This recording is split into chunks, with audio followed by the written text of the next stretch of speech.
Podcast. Good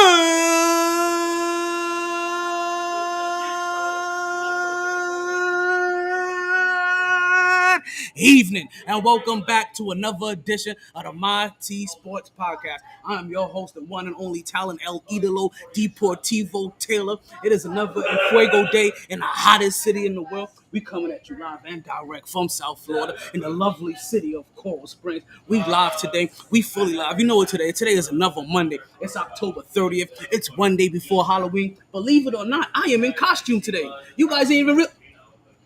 Oh.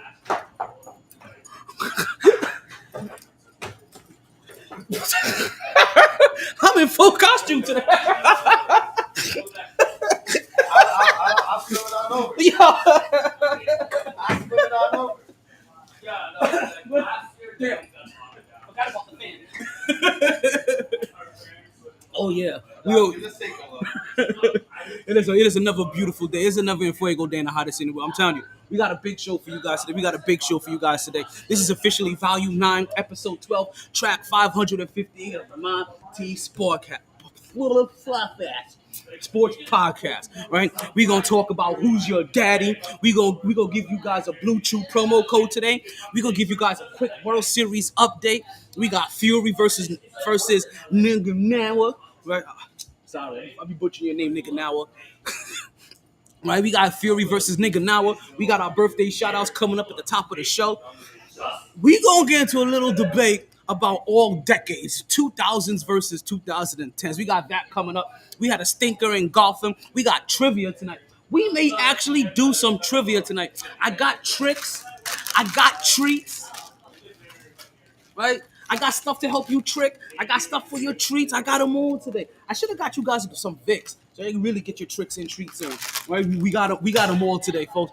All that is coming up next right here on the MyT Sports Podcast. But you know what we say here. Regardless of the time and regardless of the weather, you play to win the game.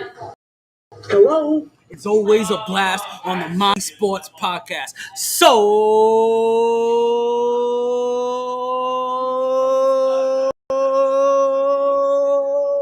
let's start talking. Woo! Back at it like a sports fanatic. MyT Sports. Woo. It's been a crazy week. Not even gonna lie to you guys. It's been one hell of a week.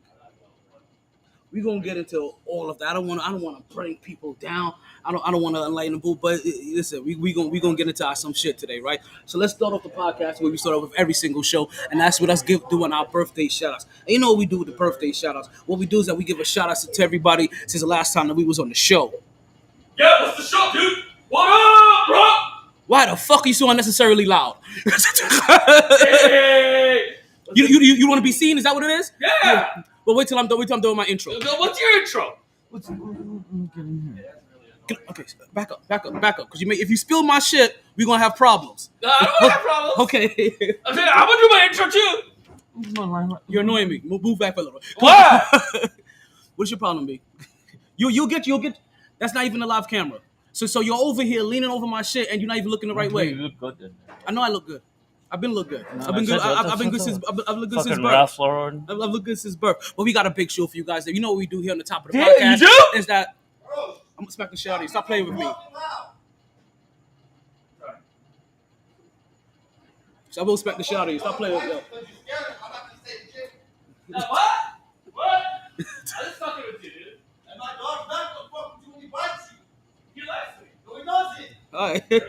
So you know what we do here at the top of the show. We already got our drunk unrulies here at Sharky's. You know what happens. People get drunk. They get a little liquid in them, and they want to be seen. He about to see somebody's hands if you keep fucking with the wrong person. He about to get bit and lumped up.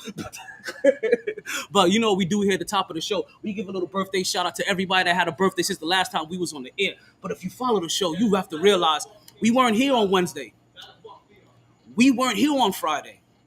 We had a lot of shit popping off this week. We had a lot of personal things going on. We'll tell you about that. So you know what we're going to do here. We're going to celebrate the weekend. We're going to celebrate the weekend. We're going to take it Friday. We're going to take it Saturday. We're going to take it Sunday. And we're going to roll them out today. So let's go ahead and start all of these birthday shout-outs. Hey, yo, drop my birthday beat. You know how we go here. Can I come in? Can I come in? Can I come in?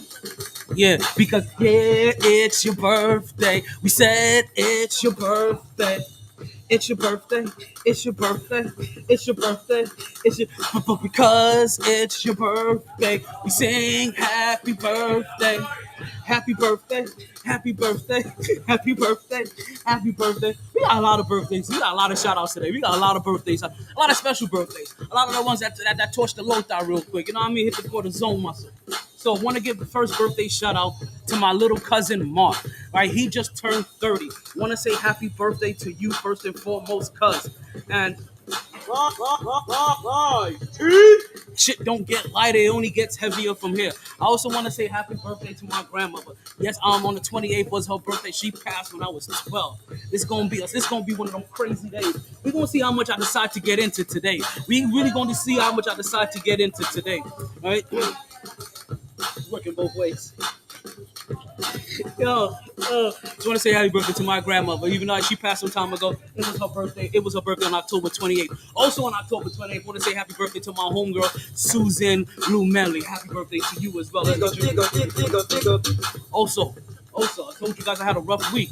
Right? It's been one of those trying times for me. Part of the reason I haven't been around all week is because on this past Sunday, unfortunately, I had to bury my Uncle Mark. The same Mark, that's the father to the same person I just had to wish him happy birthday to on the 27th. So yeah, my cousin had a birthday on the 27th. On the 29th, he had to find out his dad was dying. Or that week his dad was dying anyway. That his dad officially died. So again, I want to say rest in peace to my Uncle Mark. I love you. And I ain't gonna do the eulogy here or anything like that, but don't worry. Listen, I know you watching. Your son will be taken care of. Your friends will be taken care of. And you don't have to worry about anything on your way out. Also, I would like to say happy birthday to my homegirl, Kelly Blanco. Happy birthday to her. Want to say happy birthday to her as well, right? So that's to my homegirl Kelly. So let's go ahead and bring them all up in the room, right? Want to say happy birthday to my cousin Mark. Want to say happy birthday to my grandmother. Want to say happy birthday to my Uncle Mark. I want to say rest in peace to my Uncle Mark. Happy birthday to my homegirl Susan, and happy birthday to my homegirl Kelly. I want to wish you all a happy birthday. Hope you party hard, you enjoy everything, you regret nothing. But more importantly, right, you throw your two guns up and you continue to stay MyT. Woo. Go ahead and cut my beat. You know it's been a rough week when we starting off the podcast with some heavy shit already.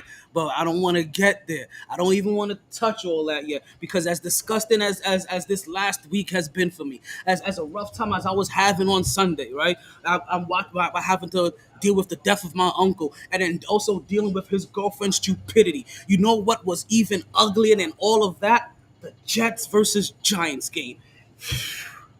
I'm going to tell you, I don't know how I would have maintained yesterday if the Jets also would have ended up losing. I don't know. It was already a bad day. It was already a bad day. I was already going through it. I was on one. I was fully on one. If the Jets would have lost that stinker that they put up in golfer, I would have felt some type of way. Also because you shouldn't be losing to the Giants. We got Monday Night Football on. Detroit is up 9-0 over Vegas. We'll keep you guys informed. Also, you shouldn't be losing to the Giants. But as ugly as that win is, what I don't want to hear is from Giants fans talking about how we should not be celebrated. Last thing I want to hear is from the opposing teams whose ass we just kicked to tell me how the fuck I should celebrate. No, on contraire, mon frere. You took that L. You took that L. Cause I guarantee you right now, if the shoe was on the other foot, and the Giants had beat the Jets, even in that muck stink of the game where 23 points were scored after 24 punts were kicked. I ain't gonna lie, I still need to look up torrential downpour. Cause that's all I kept on hearing. We got torrential downpour. Oh, you didn't see it? You didn't watch it? I was dealing with the death of my uncle on Sunday. As I was like, it would have been really bad for me if the Jets would have lost. couldn't see. Like on the TV, you could barely see the. It was that bad? Yeah, it was like Okay. it was like hurricane rain. okay. Like hurricane rain. So I was like, I gotta look up torrential downpour because that's all I heard, right? And I gotta see what kind of level. I gotta see the official definition of this because It was. what is torrential? If it's raining extremely hard, then the rain is torrential. It's absolutely pouring. Use torrential to describe something that's happening in torrential. That's some other bullshit. Okay, whatever. I like his description better. That's the best. That's the best cook here at Shark. You still here? Yeah. That's the best cook here at Sharky's, hands down. Everybody knows it. So that's what I was saying. Like if the Jets would have lost, I don't know how I would have maintained yesterday. Like I was already dealing with some shit. Bro, the Jets would have been. And that kick in overtime, the angle of it, bro, it made it look like it was a miss. So I've seen the highlights. I gotta actually go back and watch this game, right? But I heard it goes into overtime. Overtime. The Giants elect to take the ball in a game where 24 punts have been kicked. It's been defense after defense after defense. Basically, that dude in the commercial, I block him here, I block him there, I block him here, I block him over there, I block him on the inside, I block him on the outside. You understand? There was rain everywhere. There were stops every point of this game. I know I'm talking like I watched it. That's just not you good with your gab. Right? And yet, the Giants said, hey, let's receive this. The moment that happened, from what I've heard, everybody, Jets fans, Giants fans were like, WTF. Giants fans thought they lost, and Jets fans was like, we got a chance. Giants march down the field, kick a field goal. Ihorn is Finkel. Finkel is Ihorn. It's wide right. Next thing you know, Jets get a chance. Yo, you don't even understand, bro. It was crazy. There was only I want to say there's only 3 or 4 Jet fans here. You got the unofficial good luck charm of the Jets. I like that. You make sure you come into the. You make sure you check into the podcast. If this is going to be the results we get the day after you check into a podcast, then you need to start checking into the podcast more often so we can get some more of these Jet stuff. Talk to me. Sorry. Bro, there's only 3 or 4 Jet fans here. And here? Yeah, for the game. That day. for the game, bro. And when they fucking had to run down the field and spike that ball with literally 1 second left, bro. The 4 people would have sounded like 400, bro. They were out here like this is Sparta. Straight up. Straight up. Hey, you got it. Listen. The reason I don't want to hear it, right?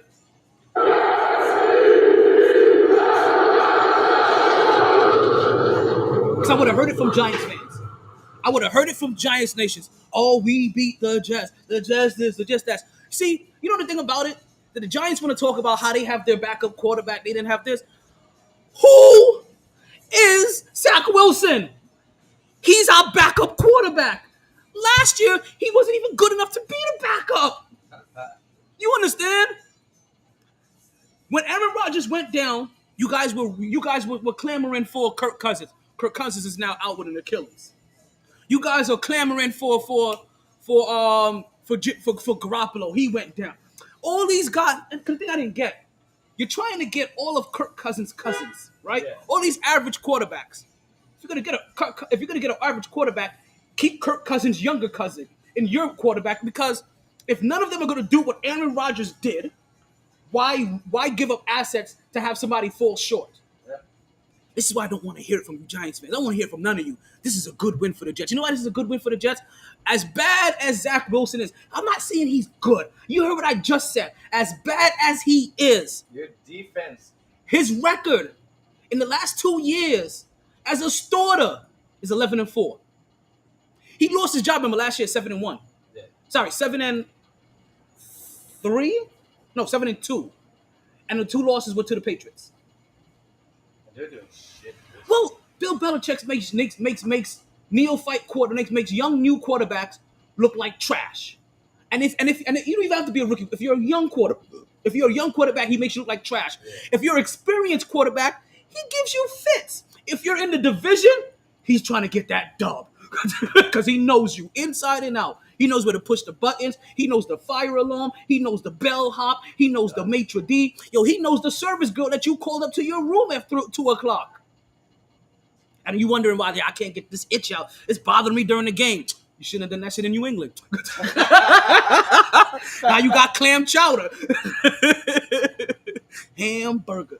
Yeah, cops is rolling through here. What the hell is going on today? What is going on today? Buddy's like, yeah, well, you guys fucked up. I'm February. Just like, get out of here, Brian O'Connor. That was the dude that was being loud? Yeah. I don't give a fuck. Cause I almost open palmed the shit out of you. Like, my dog literally started growling at him when he was over here. Loud as fuck. I'm like, bro, shut the fuck up, dude. If my dog bites you, and then there's an issue with my dog because he bit you for being loud and obnoxious. That's gonna be on him because we're gonna be like, nah, he was here being loud and obnoxious. He caused the stir up because I almost bit him, and I don't bite. You know what I mean? I almost caught. That's why I got up and I walked away, and then he's still being loud. Yeah, and he's following. Yeah, and he's following you over there that way. It's. This is the life of being at the bar. Oh, Coral Springs people, nigga. I ain't from Coral Springs. You can find out where I'm from. The life of being at the bar. I tell people ask me like, yo, how do you do it? You gotta be like water. You have to learn how to maneuver with everything. You gotta be Muhammad Ali. You gotta roll with your punches. Float like a butterfly, sting like a bee. I'm gonna sting back. Because I'm gonna sting back. I'm definitely gonna sting back. Now, back into the Giants Jets. I don't want to hear this is not a good win. I don't want to hear anything negative about where the Jets are currently at. With Aaron Rodgers, most experienced aficionados would have been happy with 3-3 with Aaron Rodgers before we went into the bye. That's exactly what we came up with Zach Wilson. Came out of the bye week, beat the Giants. Like, you understand? I'm going to say this again. For everybody that laughed when the Jets defense came and said, well, we're trying to be like, using a simile, like the 86 Bears, like the Legion of Boom, like the Baltimore Ravens, the Baltimore Ravens. Defense is literally what keeps them in games. And that's what he was trying to say. Because all the low-hanging fruit people, they got caught up on 86 Bears. Oh, 86. Basically, let's just call it. All the old heads. I don't know how better way to say this. Because I'm in the old head category with my dad said, but my old heads and their old heads were all like, 86 Bears. Have you seen the 86 Bears? 86 Bears didn't allow scoring in the playoffs.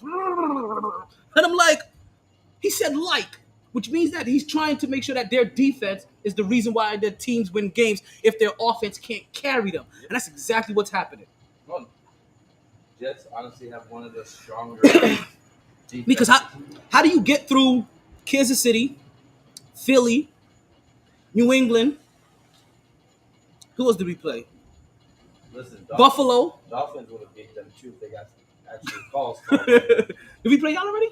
No, not yet. No. We play. Okay, that's coming. I think it's the first time Christmas. Or is it the second time? No, I want to say it's the 15th of September. I want to say. I think it's like 2 weeks. Well, September already passed. November. Okay. November. Yeah, I want to say it's November. Okay. 15th. I think. I'm not sure. I know. I'm 90% sure it's on the 15th. I don't know if it's November or December. Cause I know when we come I have down a bet here with Justin. $100 bet. Cause I know when we come down here, I think that's the Christmas. I think that's the game right around Christmas. Cause I already got those reserved. Shit, I'm trying to go to the Monday night game when they play Tennessee. I'm trying to see if I can make it to that one. I'm trying to get some tickets through VetTix. I'm going to what's it called? I'm gonna be at the Raiders. When Dolphins play the Raiders, I'll be there. And I'm going to the Cowboys-Dolphins game on Christmas Eve. Ooh. Oh, that's the game for Christmas Eve? Yeah. Okay, so that's not the Jets game then. No, I was just play the Cowboys Christmas Eve. And one of the regulars here, Chris, he has a season ticket. He's like, I'm not going, so if you want them, I was like, facts. Hey, that's how I'm getting to the Jets game. Season ticket through Darnell. Yeah. That's just like, listen, for some of you, you just have to strategically find enough friends with season tickets, and you can make yourself to a game or two a year. There's always one available. Yeah, he always, before the season started, what games you coming to? I was like, whatever games you want to let me have a ticket to, bro. For real. If I buy a ticket, I'm going to be up in the 300s. He down in the 200s club area. Hey. So if you want to let me have a ticket, I'll be there. Other than that, I'm going to be here getting them 2-for-1s. 2-for-1 shot. In case you guys don't know, Every time the Dolphins play, right here at Sharkies, they have 2-4-1 shots. Every time the Dolphins score. So And we've been doing a lot of that lately. I wasn't here for that game. And I ain't gonna lie to you. I threw up that night. See, you didn't know what I'm talking about. The Broncos. Part of me, I think, is glad because I live in Boynton now. I don't know if I would have made it home that day for 2-for-1 shots when they put up 70 fucking points. God. Threw up Exorcist style.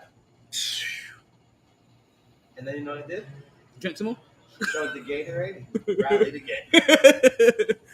Listen, the Gatorade is an undervalued hangover tool. It has to be the lemon lime one. It has to be for the hangover. I know what you're saying. That's the one that tastes extra salty though. Like, that's the one that you can taste. You can actually taste the salt. Even not, it'll be like, yeah, that definitely got some salt in it. I can taste the electrolytes. Listen, there's a science behind Gatorade tasting salty or sweet. Did you know that? No, I just thought that. No, there's a real science. It tastes. One of them tastes. It tastes different when you're dehydrated than when you're just drinking it to drink. And I didn't believe in it. I looked it up, and it's a real thing. So when you're dehydrated, it's salty. I think so, and I think that and remember when they came out with that McDonald's came out with that fucking the Grimace milkshake. Yeah. It tasted different. It was made to be ate with the French fries. It tastes different if you eat the fry before you drink it. So they wanted you to go full Wendy's Yes. with it. Okay. Hey, fun fact.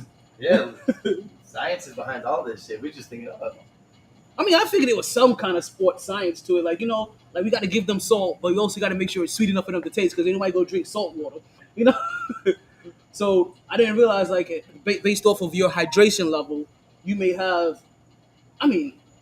two different, even though it sounds, just normal. You say like, yo, you should have two different experiences, but not so much. You be like, okay, today is sweet, tomorrow is salty. when you're dehydrated, your brain will change your perception of it to make it taste sweeter. Oh, okay. I'm telling you, all kinds of stuff. We got out here today. I was gonna see if I could do some trivia today. But you know what? Let's not get into any trivia. Let's continue to get into the sports. Let's get right back into the sports. So the Jets get themselves a win, right? They beat the Giants. They improved to 4-3. Thank God. What's going on, Ronnie? Welcome to the show. Appreciate you always showing up. Let me see.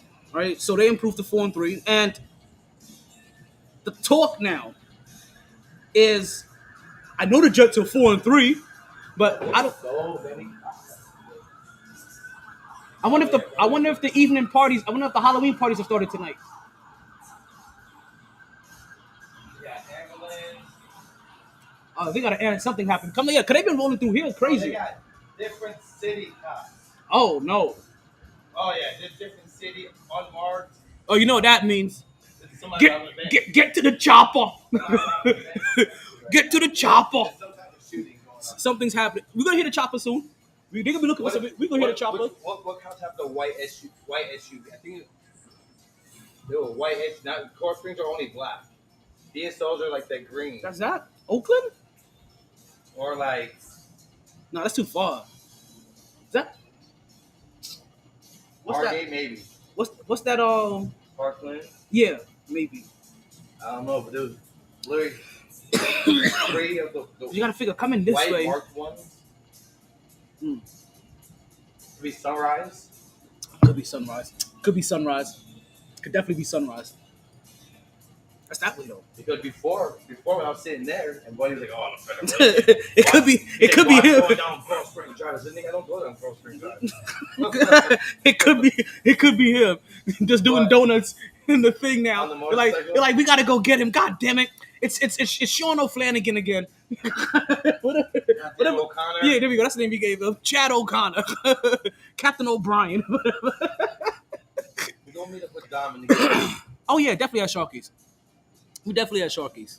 Were you in town? Yeah, we at Sharkies now. So in case the people that don't know that's now joining the show, we are now at Sharkies on Monday. Same show, different day. Same Sharkies, different day. SSDD. Still one of my favorite movies. The Dreamcatcher. gave me a nice visual image of how the inner brain works when you're thinking to yourself. Some crazy shit. So it's just like for them Jets, and let me put myself on a timer. I don't want to hear from the Giants fans saying it's not a good win. Jets fans, enjoy this. Don't let them talk you into being all humble and all humbug. Like, no, you keep stacking up. I don't care. You understand? The Jets are the only one getting beat up for winning ugly. Every team in the NFL wins ugly. How many games in the NFL do we come across where it's a two score game, a 3-score game at the half? Next, you know, the game comes after the 5 minutes, last 5 minutes of the game, and it's a field goal game. We're playing a possession game. We're managing the clock. That's football. What we saw yesterday was just football. Not every that's what happens. Everybody wants to be fancy. They want you to put up 70 points every game. They want 400 yards. They want no look passes and sidearms. No. Sometimes you just gotta kick 24 punts, have -7 yards passing, 26 yards in the rushing game, have your running back score 1 touchdown, and make that be enough to win the game. That's all you need. This is football. Shit is ugly over here. You know what shit is pretty at? Basketball. Except for you, unless you're a Knicks fan. Then shit gets real ugly real fast. Oh, my man. Can I get a to go? Please? Yeah. Can you get a chance? Thank you. Like things like it's ugly over here. So don't let them tell you that this is not a good win. And don't see what happens that they change the narrative because honestly, they need something to talk about. Which is good for us because it gives us something to respond to, right? Because now the story is starting to become, well, we don't know if the Jets are going to make the playoffs. I mean, I know they're 4-3 now, but is Zach Wilson good enough to make the playoffs? Can they make? No. The answer's always been no. No. You know what this year is? We're playing with house money. This is how now granted, for the defense, this is a crucial year because part of the reason why you went out and got Aaron Rodgers because you realized that you had such a defense that you don't want to throw away a year. But once Aaron Rodgers went down, the year was a wash. Expectations went down the drain. So I don't care how good Zach Wilson does. I don't care how many ugly games he wins. Are the playoffs? Do I think he's gonna make the playoffs? No. If he does, do I think he's gonna win a game in the playoffs? No. Am I gonna celebrate every win they get? Yes. This is churches. This is free money. You understand? You're playing Monopoly. People just keep landing on your property for no reason. You thought you were bankrupt.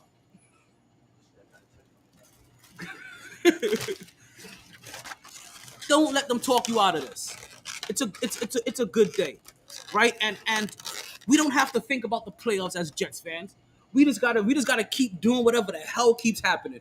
And if we keep stacking up enough miraculous wins, enough ugly wins, we'll make it into the playoffs. And you know what that does if we make it into the playoffs? Boy, that's gonna be some confidence for next year. You thought this team had a little bit of swag coming into this season? Let Zach Wilson make the playoffs with this team. Let him have a Tebow kind of season and make the playoffs. Boy, when Aaron Rodgers comes back next year, or maybe even this year, what is Aaron Rodgers doing? I'm gonna get to that in a second. Shit, because he's killing me. But you understand the bravado and the confidence next year is going to be off the roof because they're going to say to themselves, last year they knew they had a good defense that'll help get them to 7 wins. This year they had a good defense to help get them to the playoffs with this squad. Now you definitely get Aaron Rodgers, and now you actually maybe even kind of sort of believe that your backup quarterback could win you a couple of games because that's what Zach Wilson keeps showing you. His record, again, is 11-4 as a starter since last year. Were you protecting Daddy? Huh? You protecting Daddy? So let's enjoy every Zach Wilson win. Let's enjoy every random Jets win. I forgot we're playing fantasy football, and I got somebody in this game. Who the hell do I have in this game? Because I need this productivity to win. Where's my fantasy? Wait, fantasy's over here. We gotta check some fantasy football out. What's going on, partner? How you doing? I'm good. I'm good. It was blue. Don't worry. I know you guys want to. Yeah, I'm checking my fantasy right now on the air. But what is Aaron Rodgers doing? Why we check the fantasy? What is Aaron Rodgers? Oh shit! Pimping. You know summer. Cause y'all off for the summer. It's been all summer. We here Mondays now. I got some treats. I got some. I'm a. You can take. Okay, no, you can take the ring. Oh, I I know you had that. I gotta share this with the audience. Oh, really? Okay, fair enough. But I'm still gonna make fun of you like you knew though. Yeah, we had the bag sitting there. He was like, "Oh, you got ring pops?" Grabs the big bag. Grabs the bag with the not the individual pack. He grabbed the whole 6-pack, the whole 4-pack. What's going on, man? How you been, man? The only ring I'm wearing though now is Yeah, that's what I figured. I figure if I bring these out, at least somebody gets a chance to get a ring tonight. Like the only ring some of these people will see here. I got my youth Super Bowl ring. Uh oh. The AAYF, who won the Super Bowl? It was great. So yeah, I don't know what Aaron Rodgers is doing. Right now, you see him. I'm still winning my fantasy. You see him practicing, but you hear him talking. Is that it feels different because because I'm a New York fan, I listen to all New York radio. You know, Pat McAfee, he gets the privilege to. So I get a little oversaturation of him now. Is that? And you have the unofficial good luck charm of the New York Jets. Oh, that was you? That was. I was watching when they beat the Bills. I had to talk to Jets fan here off the ledge. Oh God, I could imagine. Then that same man bought me a picture. We should have beat Kansas City. And I watched the Eagles game, and they were 0-12 versus the Eagles, and they won because your boy was here. All right. And then I was here yesterday when they came back and won in overtime. I don't fault Brian Dable now because the strategy in overtime, you have to end up deferring because at the end of the day, But he didn't defer. He accepted. right. Oh, okay. You said you was taking up for him. My bad. Right, because at the end of the day, no, I'm sorry. You have to take it because if you score a touchdown, you win. So Dable had to take it. They changed that rule so that you can't defer. You got to take it because what if you catch the jet slipping and you score? Game over. I understand that. Now, if I'm Kansas City, if I'm Philly, if I'm Miami, right? I'm taking it. Mm-hmm. If the weather is sunny, if I'm in a dome, if it's slightly windy, I'm taking it. This game had a dictated pace already, and that's the reason. So your philosophy, I get you, and under normal circumstances, without any story, without any context, you're right. Mm-hmm. This game provided enough context that this is one of those times the story of the game plays a factor in here. And the story of the game said, you guys kicked 24 punts in this game. Nobody was really scoring anybody. So your best chance was really to try to defer, right? Kick it off, see if you can make a defensive stop, either force the quarter. Defer and they score a touchdown and what happens? Under normal circumstances, that's an issue. In this case, the game. Then you take, but you know what though? And you're still an Then idiot. then we're having then we having this conversation in reverse. So, we're having this conversation in reverse, be an idiot. where instead of saying like, "Hey, he should have," we're having this conversation in reverse. Then that's really all that happens. Either way, whether or not he was going to be called an idiot didn't depend on the decision he made. It depends on the outcome of the game. Yeah. Because And listen, and this is hindsight because every aficionado and granted, all of the experts when they say this, right? Even and let me put in a specific class of experts. These coaches, when they become talking heads, they say what I'm saying here now. He should have deferred, right, and let the defense play it out because of how this game was going. They always say the slick thing. When they're actually coaching, they go with what the statistics say is the highest probable scenario, regardless of weather. They go with what you're saying. Hey, I'm gonna take this ball and I'm gonna go for it because they play it safer. Like when they're coaching, they play it safe. When they're talking heads, they talk like they got balls. Only one coach I really knew who talked like he had balls and really had balls when he coached, and that's Rex Ryan. I said, if Rex Ryan says I would have done this, I believe him because I seen it.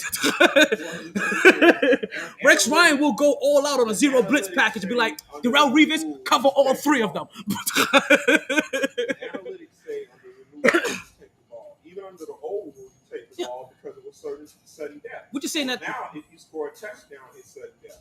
So it's still analytics say you gotta take the ball because you gotta believe that you can score a touchdown.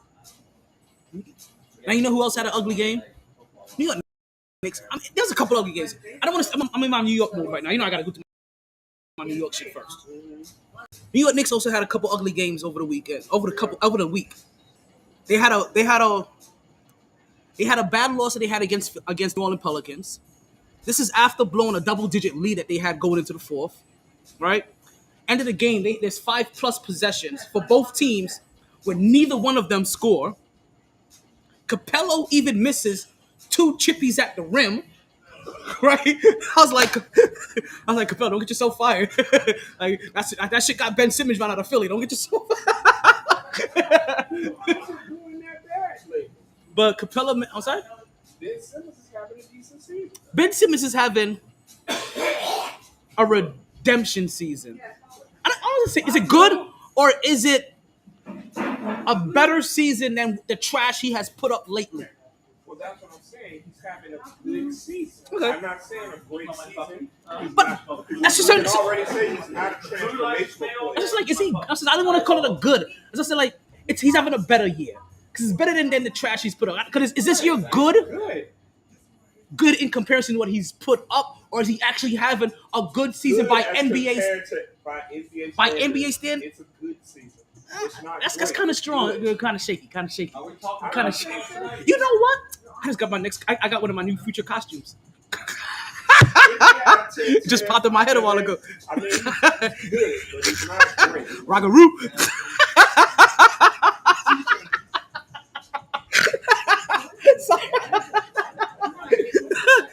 That show cracks me up. Oh man. Say that again? My bad. I'm saying that I can't call it great, but I can call it good. I'm not saying it's all-star worthy, but it's good. But that's what I'm saying. Good, yeah.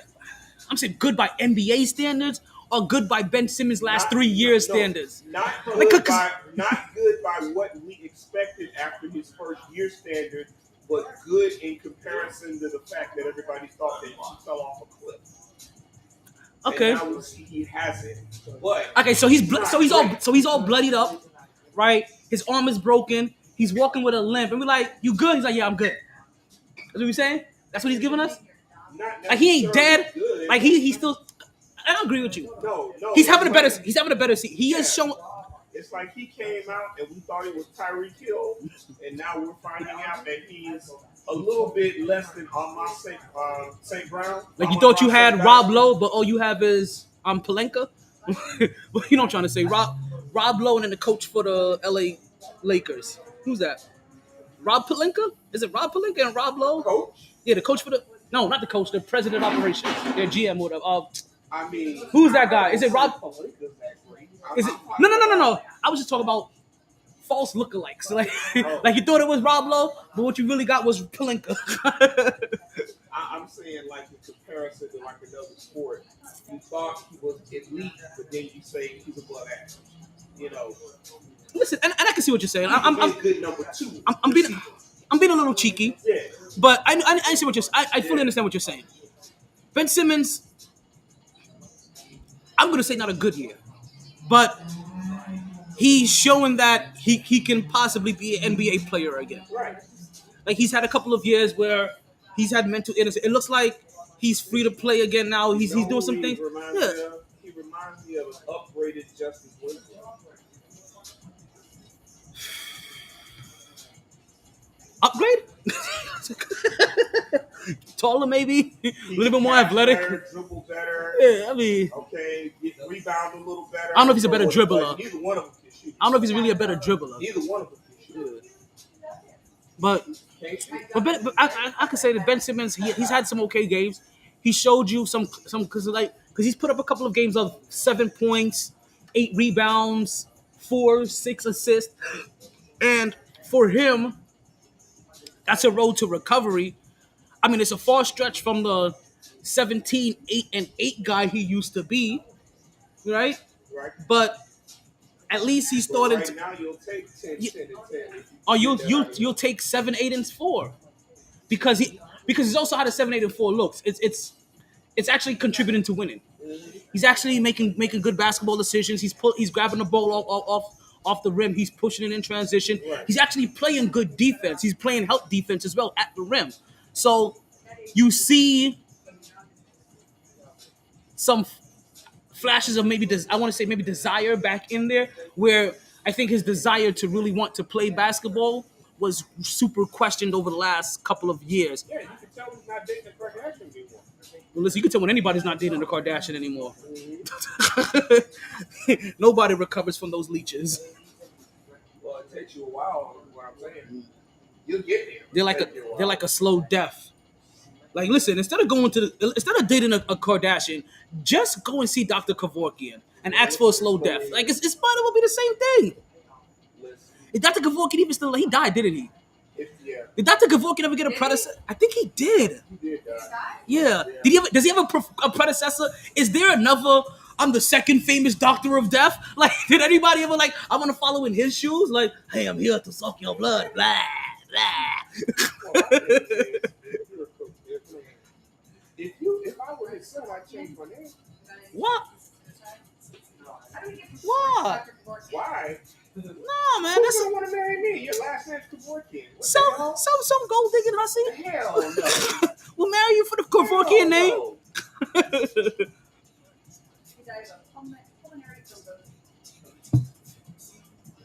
A pulmonary embolism? Yep. That's what he died of. Yeah. Who do I have playing right now? He died in 2011. Yeah, Oh shit. Okay. Listen, at least I remembered he died. It's been a dozen years now. You over here still trying to book appointments. I'm gonna book my ex an appointment to him. Watch. Maybe 2011. Yeah. I knew he had passed as I was bringing him up. I'm like, yo, but the crazy thing is, nobody famously took over the mantle. Nobody else I want to follow in the Dr. Death footsteps. Yes, who wants to be famous for killing people? Other than a serial killer. A lot of people. Are you not on social media? Yes, a lot of serial killers. Do you not see them? They go to school every day. There's somebody in school right now that wants to be famous for killing. Yeah. They're taking class right now, taking notes, talking about, if this girl talk about my hair smelling like wet dog one more time, I swear.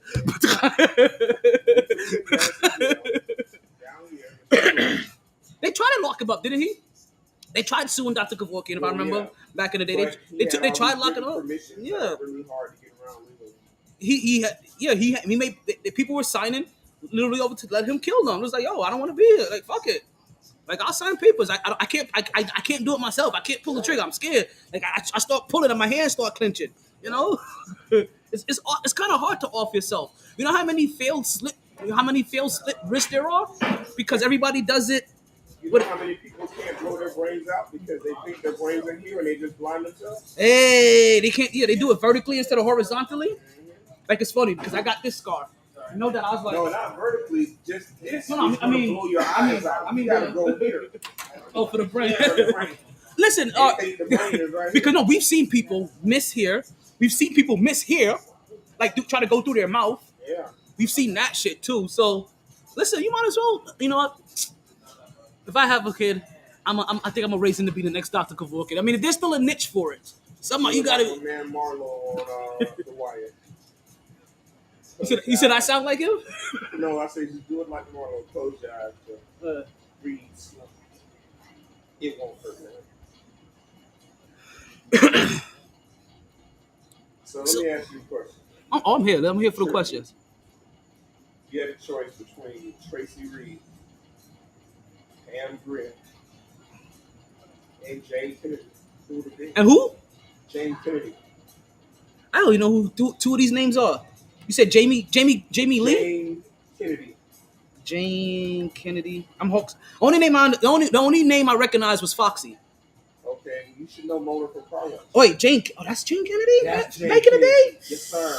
Ooh. Or Mona from Car Wash. Tracy Reed. Reeves. Reed. R-E-E-D. R-E-E-D. Hold on. Tracy Reed. Okay, I remember her. Ooh, see.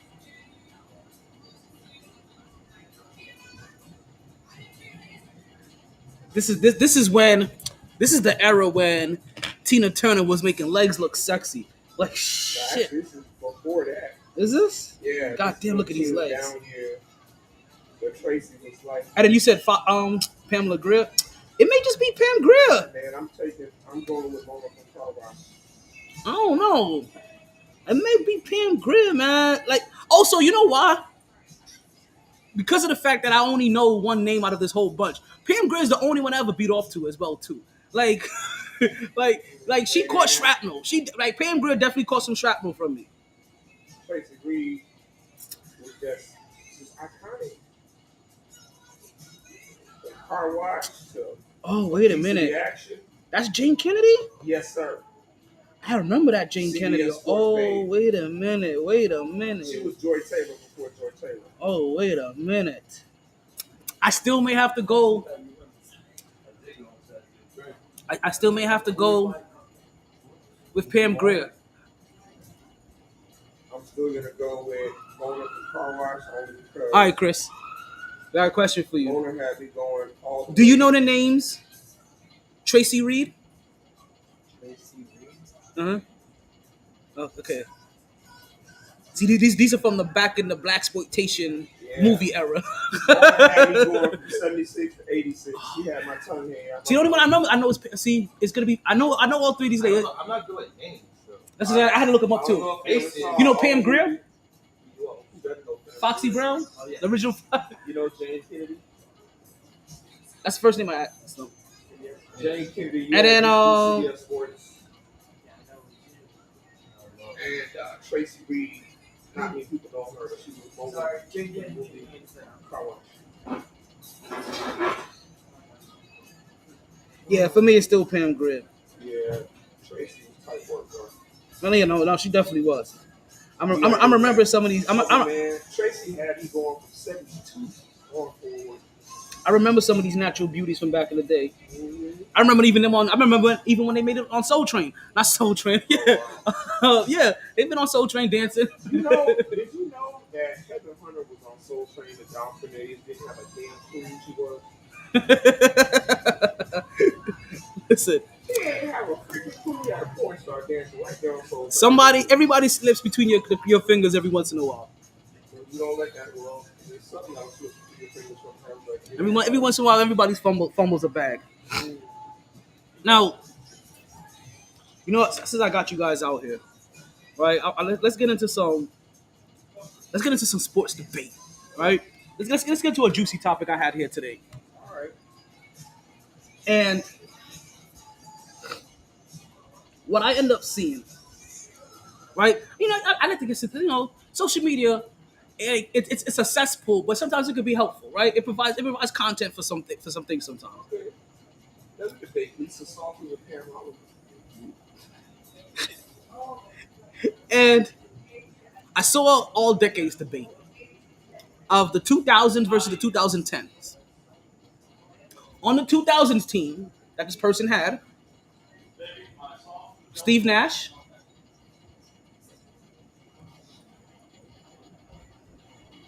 Kobe Bryant, What can I say? Mamba out. I'm gonna take my talents to South Beach. LeBron James, I'm a huge basketball IQ. I want my the damn 2000 respect, squad, all 2000. This is what they said. I'm not doing this. Nash, Kobe, LeBron, also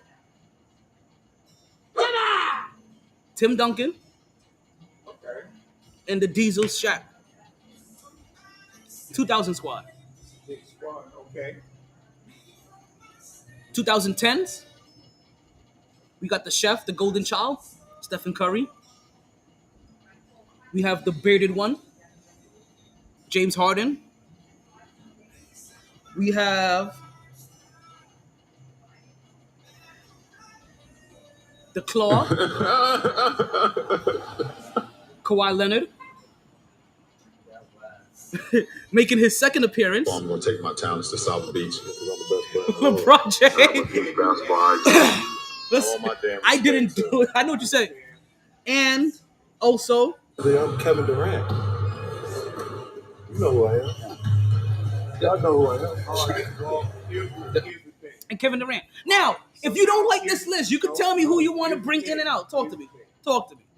From a sheer scoring standpoint, okay, and because of who you have on the first team, who you have on the What's going on, Pippen?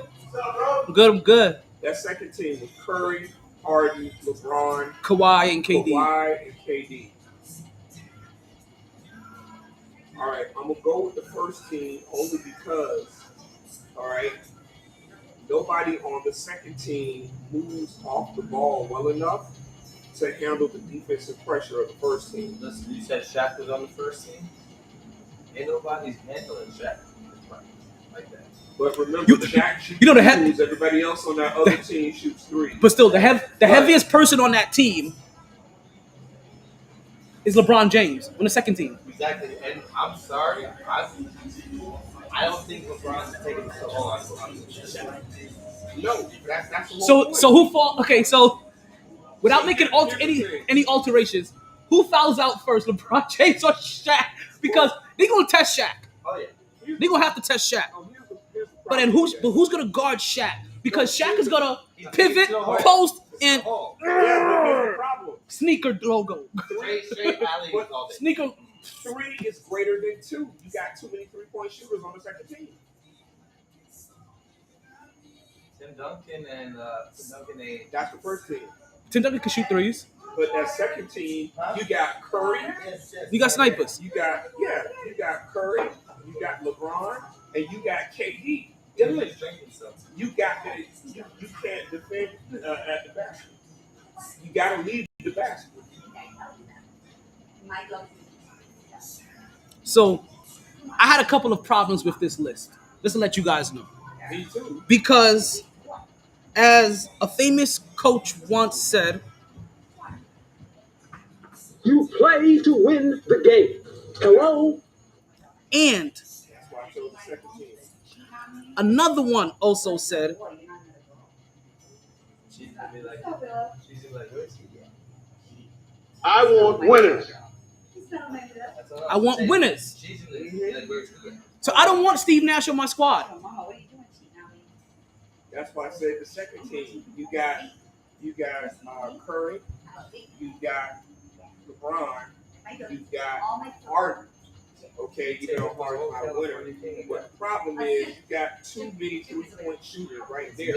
And I don't want Harden. And I don't necessarily want Harden. But So- what do I know Harden can do? Shoot. He can't defend, but then again, what is he going to do? He'll annoy you to the point where you want to dunk on him. Thank you. He's going to shoot threes.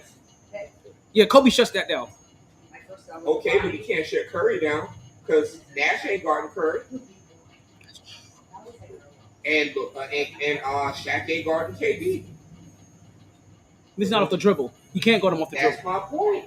So I'm Actually, going no, to no, take no, wait, KD's wait, threes wait. for Shaq's too. 2000 Shaq. Okay. He Yeah. was moving. No. That's 90 Shaq. Nice. Orlando Shaq. Yes, he Could- can't move.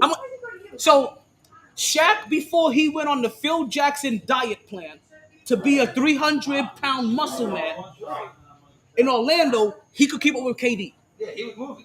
Right. But he's not a winner yet. Like you said, 2000. Yeah. Which is why on this squad, No, but he was still out there breaking rims. he was. They had to reinforce those rims because And every time you break the rim, it's still work too. But remember, Can't shoot, see, can't stop but the see, there's some things though. Shaq was breaking rims. Jordan was dunking on everybody, and LeBron James was. But the thing is, What was he- Shaq has all them 3-point shooters fouled out before they could do shit. That's just like Nah, let him shoot. Basketball's not. Why are we doing basketball? Basketball's not even on. Yeah, basketball. It's basketball season. Is it? Yeah, basketball Still, started. still football and baseball. Give What's it a up? shot. Dude, exactly. But, Football actually, and hockey's on too right now. All four sports are on full effect. Football already now. It's Football, basketball. basketball, We don't talk hockey. baseball. I'm gonna touch the World Series. You know, I got you. World Series are currently tied 1-1. Here we go. It was 3-0 Texas last I checked, but I don't have the score. Oh, So God, Scherzer Stafford. went out in the third inning. What happened? I missed it. I didn't get a chance to see. We haven't had the game out here. Threw a damn pick. Is that a pick six? Yes, it is. Oh, Marcus baseball. Peters. Is that Jared Geoff? Marcus Peters. Mark. Oh, I'm a Pick baseball fan, six. so. oh, that's right. He had his first win last week. Yeah. He had a nice little win last week. Hey, But I missed why Scherzer went out That in the didn't third inning. go. I didn't see it, and I didn't get an update about it. I don't watch tennis. Shut up. You stupid. Who? I do. I was raised on That's what I call tennis. For real. Tennis is like this. I call it baseball tennis. Here's tennis. Man, listen. Here's Here's the tennis. thing. Back and forth, back and forth. I'm gonna tell you this. Tennis is way more fun to play than baseball. Right, and tennis is No, very- no, no, no, no. You have to be Baseball's so the athletic All-American to play sport. tennis. Okay. No. A lot of all-American shit things are crap. Right, well, listen. Listen, baseball. Yeah, that's like baseball. Baseball. I play outfield. I'm here.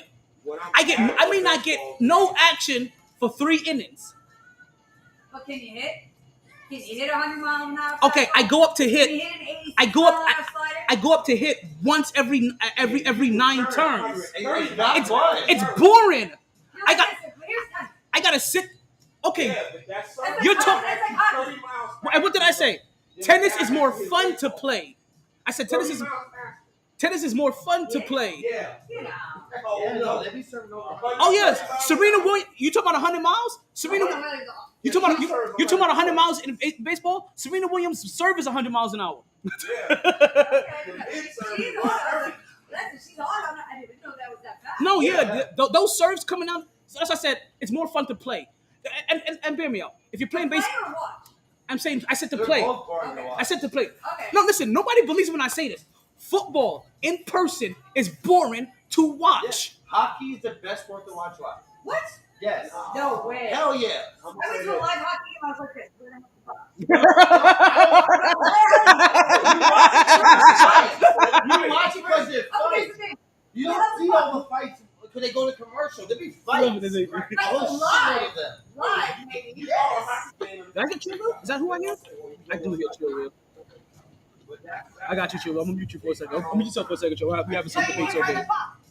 You don't need to worry about the plot. Baseball was fun when you're there live. No, You get into it. If- no.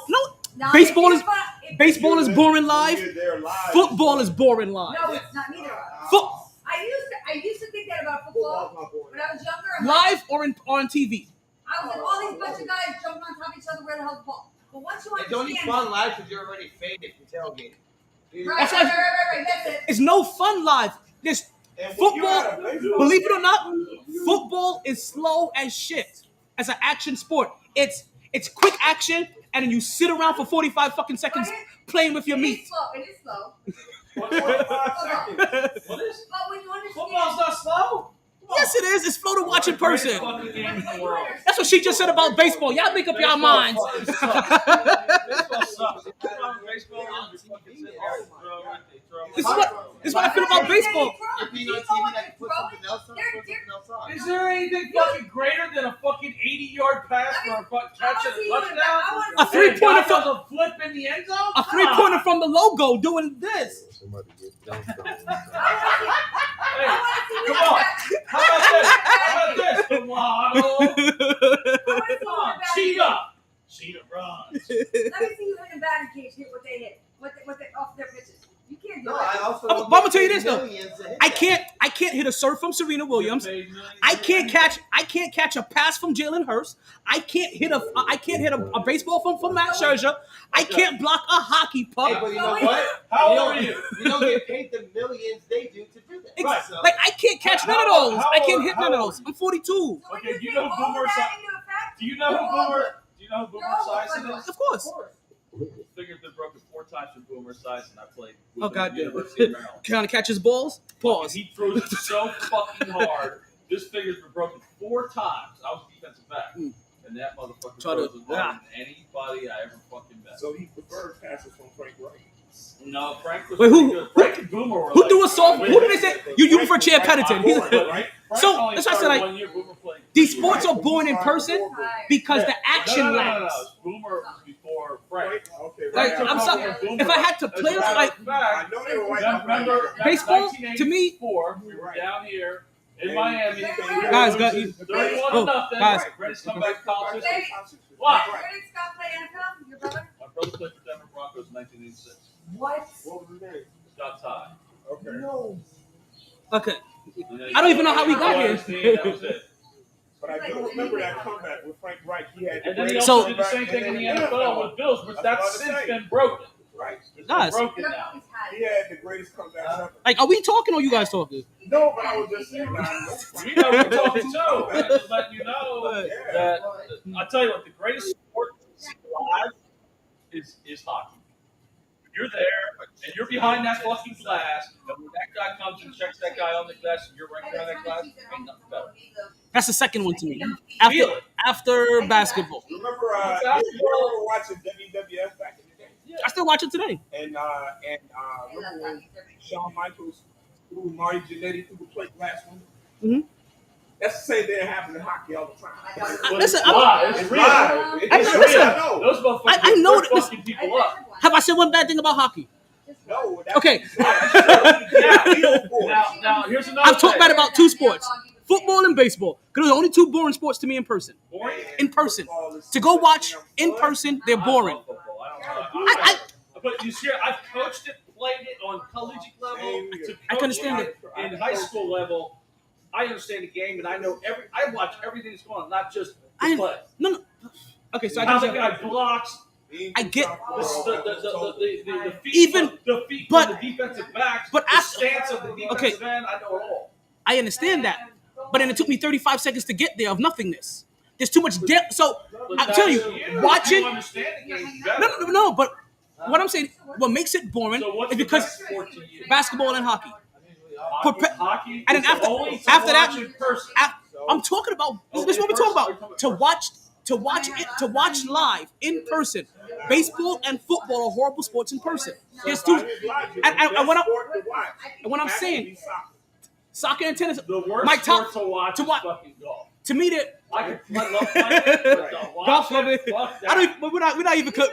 We're not even considering. Yeah. So this is what I'm saying. So to watch live, there's too much downtime, right? There's too much lack of action at time in these sports. Because I'm telling you, I can fully fall asleep between plays in football. I can fully doze the fuck off. Live, sitting there. Coaching, 35 seconds. coaching it, you start having. Well, in that's coaching. Coaching, you don't have no time to breathe. Those 40 seconds go by super fast. It feels like 45, 35, 25. Yeah, you know what I mean. It feels like it was 10 seconds. I get it. If you're in the game, it's super quick. Watching the game, breathing hard. watching listen. Yeah, exactly. If you're playing, those 40 seconds of breath is not enough. When you're watching it in person, there's way too much downtime. There's way too much non-action. I call baseball I call baseball the slowest sport to play because there's not enough action for me. You know what to do. You guys keep talking over. Not if you're okay. If I'm playing baseball, there's not enough action for me on every given play. It's too slow. And now it's faster though because there's only 15 seconds in between pitch. You can still look at the pitch. It's not enough action for me. I can look at the pitch and I get no action. You have not watched baseball. I probably do. Baseball Yeah, is only 15 there's not enough action coming my way. seconds. I can play for 3 innings and get no action coming my way. And then guess what? In those 3 innings, I went up to bat once.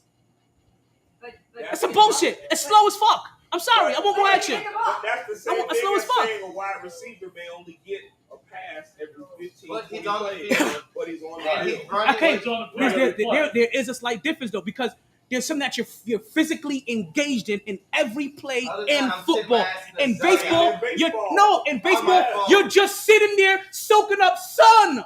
I'm looking. I don't need a tan anymore. I did that shit early. Out in the outfield. You definitely don't need a tan. All right, so you I always wish I have had to your be tan. engaged. But I'm saying if you were a DB guard or receiver who wasn't targeted on a pass route and was going to the He opposite just side of stopped. the He field, fucking he dropped stopped. 5 yards. You Still had got to play nothing off. to do. Right. That's what I'm saying. I said, yeah, You no, had to play off. I never said football was. I said the But most you boring- saying you're physically engaged in every play in football. you are. No, you're not. No, As you're not. you just said. I was 12 yards off the ball. I only had 2 jobs: make sure nobody got back past me on a long pass, and if there's a sweep, I go take the lineman out. So on 4th and 1, That's he it. wasn't getting involved. I hardly got involved with any plays unless the receiver came across the middle and fucking Exactly. knocked his clock off. And that's only in college football. It's 1 out of 7 plays, Exactly. 8, 9 plays, maybe. And that's only if they're 3rd and 8, 3rd and 9. Exactly. If it's That's 3rd what and I'm 2, saying. they're running that fucking ball. I go, I go like this. I sit there. The guy, I'm waiting for the fucking ball. Exactly. Over. You guys run the ball to the middle. Yeah, Nothing. no problem. You just sit Nothing. there. In other words, if What? he was in the NFL and Philly did the tush push, he ain't getting involved. I don't get involved. I just stand back. I don't get up there. I have to watch for the guy to run around the back as a fucking Exactly. false play or a fake play. Right, like Right. they did. Then he must have a boring. Then what you saying is you have a boring position. But the guys on the line, every fucking Every play, damn Those they're guys- knocking fucking heads, So- getting concussions. Every one of those That linemen damn has CTE. whole line. Every fucking Yeah. one. And I'm thinking like the DBs, wide receivers, like you're engaged. Like whenever you get the ball to you or the ball gets on you, you're engaged every play. Unless you know Well, where like we're you Like I said, said- the linemen are No. every play. Nah, I So understand that even in ball- baseball, you're watching the pitch for every play and you're looking to see if balls are gonna come your way. But that shit goes that way. Like this ain't my problem. I got you. I'm chilling. That's like you said. But in football, Yeah. you can have somebody still come and block. You can still catch. Good Like night, guys. you don't. And that's what. It's tax season. That's my tax dude. If you ever need a tax Oh, you person, do tax too? I don't do taxes, but that's my tax guy. You tell him that MyT Sports. I followed you. Yeah. So what? Tell him MyT Sports send you. You get $50 cash on the spot. Really? Yes. For what? Where'd you say that? On what? Mike T Sports. Hold on. Where's my pen at? Let me get a pen. Where's the back at? No, I asked that. $50 back right away. Tell him that he gave you the card. He gets back $50 right away. Yes, he does, baby. Till I get that money. So, as Hang on. a former Yeah. free safety, Tell him your MyT opinion, sent you over there. Saturday $50 night, cash on the spot. Shiloh Sanders targeting, no targeting. You think so? Target? He hit him, but Tried he to. led with He his really left shoulder. his shoulder, not his helmet.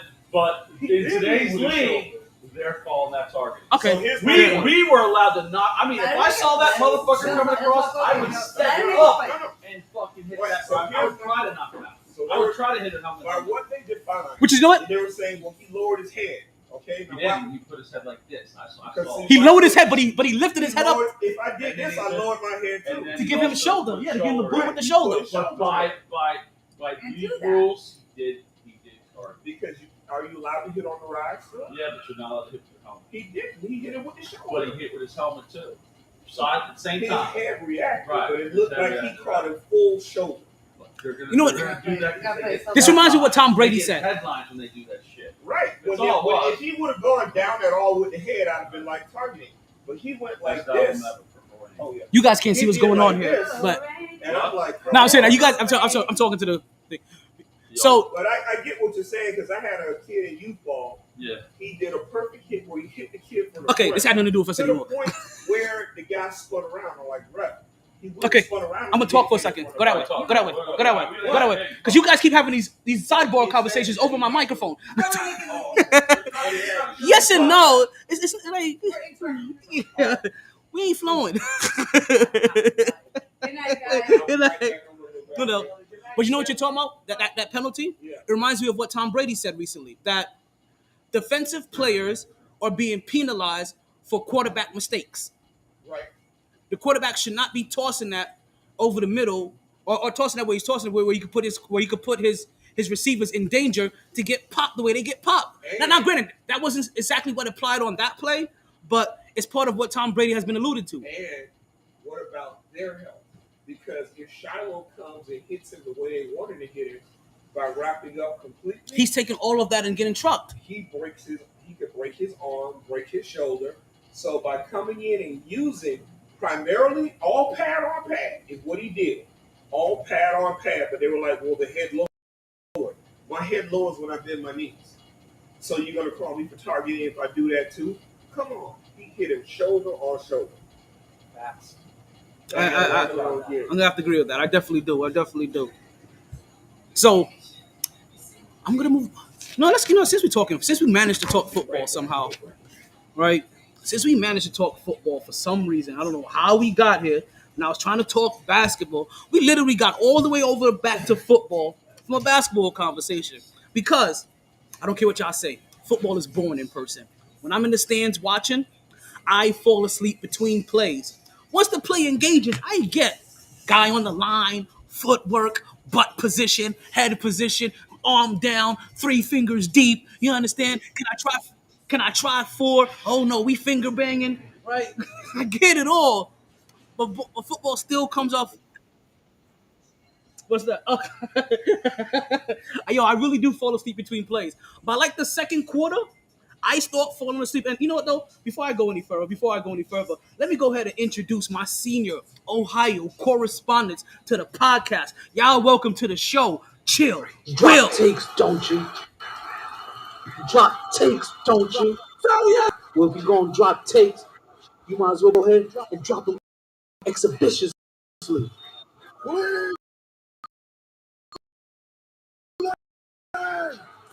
This is for you. But you're right. That could be one of them. But I really do fall asleep in between plays. By the second quarter, I'm like, oh shit, ain't no action. Let me see if I can catch some like 15 seconds. What happened? What happened? I pick up when the crowd start cheering. Basketball, I don't fall asleep in. Tennis, I don't fall asleep in. I fall asleep at. You can't fall asleep during NASCAR. It's way too noisy. What's that? Say it again. Of course, I've been to a tennis match. Yeah.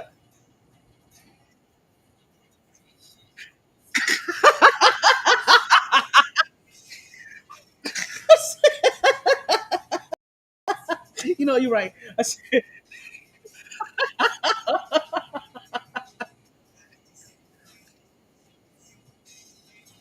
No, yeah, I've been to a tennis match.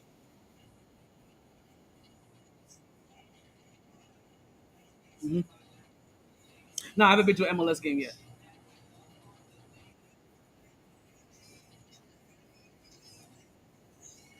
Oh no, the Premier League, like yo, don't because for the, like the Premier League and like Bundesliga and all the it's the environment. It's like those crowds are like they talk about crowds here and the crowds here are nothing. Like the best college crowd compares nothing to a soccer crowd to a Premier League soccer crowd or a Bundesliga or one of them crowds. Those guys, those it's those kind of crowds that make you say that again. You come in kind of muffled by the way. That's let you know.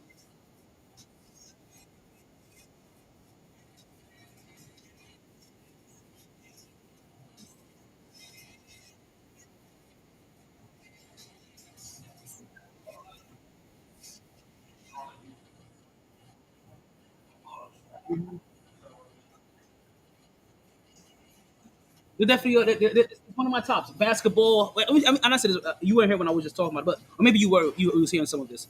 Basketball, hockey, like that's what. Now, only thing about hockey is while it is fun with action, it does get if you take it's one of those things you can't take your eyes off. And I haven't been to one yet. I've tried watching on television. So I'm assuming it has to be the same way, right? Because TV they give at least you have the little light to follow it. Like I'm assuming like when you're there in person, you just gotta look like okay, where's the puck? Who has the puck? Oh shit, he just shot. Did it go in? No, the puck is swinging around somewhere. Somebody got cranked into that wall over there. Oh my god, they're fighting. Who the fuck threw a fish? Right? That's like so. It's like I just want to. Like, I'm not gonna lie to you. I am putting in for Panther tickets this year. I will go to a hockey game this year. It is on. It is on my fuck it list. It really is. And like fuck it, I gotta go, make myself over to a hockey game. I definitely do. I gotta, cause I tell people The Florida Panthers may be the closest team to get me to root for a Florida team. They may be the closest one to ever get me to root for a Florida team. Now, I've said this in the past. If a WNBA team comes to South Florida, oh, I'm repping all day long. Oh, I'm repping whatever the fuck they sell it, right? Oh, I'm all in there. La Playas and Putas. Like I'm there. You understand? Like I'll get season tickets for $17 for the whole year. I'm in there. I'm invested, fully invested. We'll be there. Listen, you have 3 generations of season tickets. You understand? We would have spent more than $2,000 over 20 years. Like, I'm in it. Listen, I'm being Joe. For anybody that knows me knows how much I love women's sports in the WNBA. But even I know where there's some jest in how their sport, keeps having these same issues. But their Vegas and New York game had great crowds, had good now, not WNBA, not NBA numbers, not NFL numbers. Like these are some of the greatest. Now you understand the NFL on a weekly basis damn near beats most normal episodic shows that's on television. That's the reason why they get the money they get and they've been where they've been. Right? And even their playoffs and Super Bowls become the highest rated programs for the whole year and sometimes for history. Right? So definitely we're not expecting those kind of numbers. But for the WNBA, those were solid numbers they put up. Those were super solid numbers they put up for and granted, it was perfect markets. It was also perfect markets. You had Las Vegas and New York in the finals. Like if you're the WNBA, that's enough casual fans that are in both markets to help support revenue streaming and give you decent numbers, as well as everybody else that enjoys it. Because for the fact that Breonna Stewart was in there, you're gonna get the rollover Seattle fans. Candace Parker was there. You get the rollover Chicago and LA fans, right? So you're gonna get the followers of those two stars as well in Vegas and in New York. Where when you get to those places, people just want to sniff your crotch because your crotch got celebrity on it. Like that C don't stand for captain, it stands for celebrity crotch, and it needs to be sniffed. And they do that shit in New York and Vegas. Well, that's like LA too. Victor Wembanyama. Hey. Okay. He could not complete a free throw. Okay? He didn't even complete a free throw when Britney Spears tried to suck his penis. Hey, because we know what that was about. Britney Spears was about to be like, oh my God, Victor, oops, I did it again. You know what the security guard said? You're toxic. I was like, Britney Spears did like 2 toxic things in the same time. First, she tried to go and already give him the welcome to the NBA moment. But then when it backfired, she tried to give him his welcome to America moment. I got hit by the tall black man. Like, damn. And it was her own hand. She backhanded herself. She called her own hand black. Like, yo, the Emmett Till-ness of this.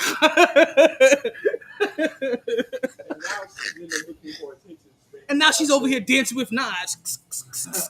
Oh, and like she's katana and shit.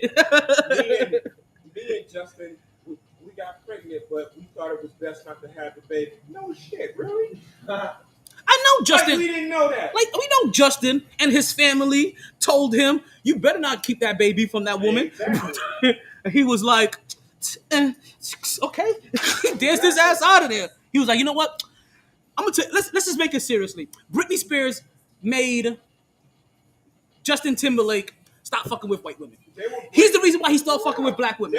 He's the reason why he went to R&B and soul to get out of her musical genre, because he didn't want us to run into her accidentally. It's like not even in the genre. Like, oh shit, we're in the same genre. No.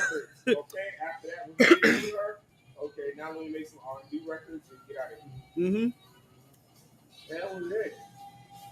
Christina Aguilera went to the hood and started fucking with Redman and them. Let's get dirty. Even she left from Britney Spears' toxic ass. She's like, no, we used to be besties. Now I'm out here trying to get dirty with Redman. I'm smoking weed in the crib. Like, fuck this. You doing coke in the bathroom. We are not the same. Exactly. Oh man. Started off trying to get with a laugh. You know what wasn't the same? Oh well, no, Mulan. That's right. You know what wasn't the same? Oh yeah, that Moulin Rouge joint with No, I'm her, talking Little about when Kim. she first started. Mulan, she did the theme song. Yeah, the Moulin Rouge. No, Mulan. Oh, Disney. Yeah. Oh. Yeah, 'cause see, that girl goes way back. I'm sorry. That's inappropriate.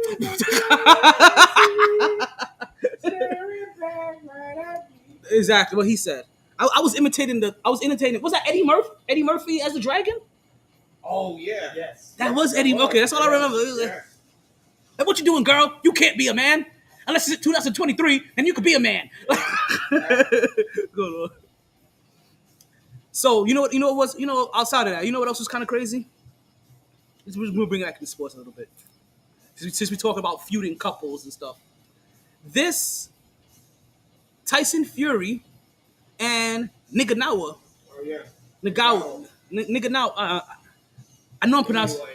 I'm trying to pronounce it right. Francis Ngannou. Ngannou. There we go. Not Naganawa. Ngannou. This is a pretty interesting fight. Yeah. This was more interesting than Floyd Mayweather and Paul Boy. Right? This was more interesting than Floyd Mayweather and Conor McGregor. This has been more interesting than Paul Boy and anybody they fought. Were actual heavyweights, and what your boy found out is that Dude got heavyweight power. Yeah, he can actually punch. He got that. What's the black dude he fought? Yeah, he's got that Deontay Wilder power. That Wilder power. That's what he. Because when he fell, he looked at him like, "Oh shit!" Like, am I leaking? Okay, I'm good here. Like, damn. And he went back to doing what he did against Deontay Wilder. Yeah. Started slapping a little. Yeah, I'm moving. Right, but the fact that not only did he look at him, he was like, "I'm gonna take this full 10 count." Yeah. Like, I'm not gonna rush back to my feet in 4 seconds. Like, nah, fuck this. Let's get back to it. Like, nah, that was power. That was. I just made a commercial for Old Spice, and we're talking about power. Right? Like, that was some straight power. But he got back up, and I'm not gonna lie to you. There was a lot of odds. Like, I heard the odds coming out for this fight, and I would not have guessed split decision. Because I wouldn't have thought it would have got to the judges. Well, I never thought Now, he was going to knock him down. I thought that it would go to the judges, but I thought Tyson Fury would surely box the man, keep him away. Yeah. So even though I know a lot of these exhibition fights, when it gets to these exhibition fights, right? Not the Paul, but like Floyd Mayweather, Conor McGregor, Floyd Mayweather, your MMA versus your boxer. They generally find some reason to drag it out to give you your money's worth. I thought this was going to be different. I thought he was actually going to knock him out. Like, nah, say fuck this. Don't step into my ring. Yo, sit the fuck down. And I don't get this. I don't get it. Boxers like to toy with MMA fighters in the boxing ring. When if it was the other way around, you'll be tapping in 46 and a half seconds. You'll be asleep before you got to bed. And the reason is that boxers, They can't get hurt probably. Is that? boxers, I don't know. When you box, there is an art to boxing, and so you learn what to look for. And if you've never really been trained, and Ngannou picked up on what he needed to pick up on, it takes you a while to learn to box. For instance, versus just being boxing and MMA. Like Ann Wolf, she lost. She was a brawler when she first started, and when she faced the woman that needed to box to beat her, she lost that woman the first time. But after about a year and a half, she fought that same woman again and whooped that woman's ass because she learned how to box. Okay, and Ngannou picked up on boxing a lot quicker than Tyson Fury ever thought he would, and so he actually Detroit and Las Vegas. Yeah. But Tyson Fury, being the experienced man, knows how to stay away from you. Hit you and get out. Mm-hmm. Get out. And he did that. He definitely did that. Like, he started being more sensible with his boxing. Yeah. Like, he said, like, oh, I'm gonna have to box this guy because if I get caught, now I'm gonna tell you this too. He also looked, and I get it. He also looked sloppier than he's ever looked. Yeah. He didn't take it as serious. He didn't. No, he didn't take it at all. He didn't take it serious at all because he's like, I can outbox this guy any day of the week. My superior boxing skills, regardless of how much of a stand-up guy he is in MMA, he's not a boxer, and this is why we never ever think an MMA guy is gonna go in there and beat a boxer, regardless of how good they've been. Like, I think a couple of them have transitioned over into boxing, maybe got a couple of wins here and there, maybe, you know what I mean? But even some of them came from kickboxing, huh? You ever see when Michael Jai White was messing with Kimbo Slice on that movie set? Oh, no, I didn't see that. He told Kimbo Slice, all right, look, I want you to throw, I'm going to throw 3 punches, and I want you to notice the speed of the punch. So he throws the first punch, and Kimbo's able to dodge it. He throws the second punch, and Kimbo's able to move his hand. The third punch, he intentionally throws a straight right hand, but he throws it almost at a perfect 180. No arc at all. And he threw it slow, and he hit Kimbo's hand. Kimbo's like, man, what the hell? I remember that. I think I heard about that because I heard it, that was slower. He goes, you throw a flawed punch as a boxer because you have to wind up to get power. He goes, in martial arts, I know how to get power while punching straight ahead so you can't move out of the way. And that's what I did here. I didn't even have to hit you hard. I just hit you straight and you couldn't move. He goes, imagine if I'd have put power behind that, which I can't do. You'd be in trouble. He say that's what Bruce Lee used to do with that 180 punch. Boom, generate power and punch you straight ahead. And then they asked him about Bruce Lee, and he was like, man, I kicked Bruce Lee ass. And that's when he said he wished he wouldn't have said that, but he was saying, look, me and Bruce Lee have very similar speed. He might be a hair faster, but I'm more than a hair bigger. Because if I ever caught Bruce Lee, it'd be over. If I catch it, it'll be over. And he's like, I'm not saying he wouldn't hurt me, but it's going to take a lot of him to hit me, and only a little bit of me hit him. That's what he's trying to say. So yeah, so a lot of people thought that Niganawa. Ngannou. You got me saying it wrong. Ngannou. I used to know how to say it right. Ngannou. When you pronounce the African name, you subdivide the syllables between the consonants. So Ngannou between the consonants and vowels. Niganawa.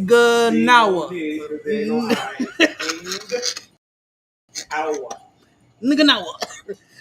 That's like it's Tua Tagovailoa. It's Tua got a tongue twister. Yeah, it does, but it's Tua Tagovailoa.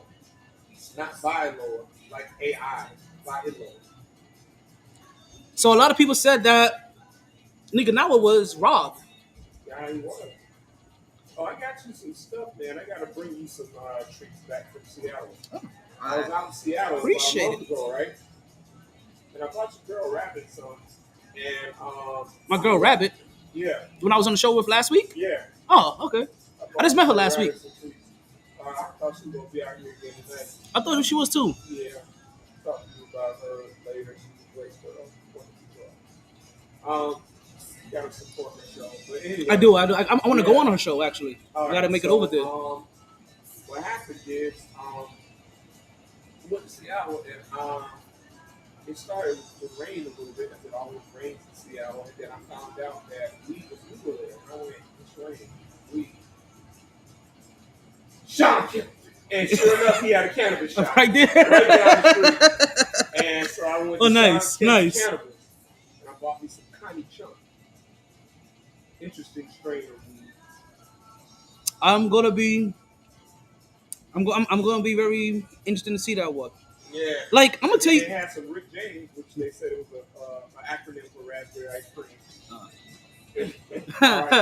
That's stupid. It's stupid. But you know what I was interested to see too? I was kind of interested to see how the Lakers are going to start their season. Me too. But you know what? I was very quickly disappointed. And more than anything else, I fully remember before the season started, Anthony Davis came out and said, "Yeah, we see them for the first game. They did a lot of chirping. We know they won, but it was a lot of chirping that they did. Me and LeBron got something for them." Yeah. And this is Anthony Davis speaking specifically. Also, that's what he said. Those are his words. This is him.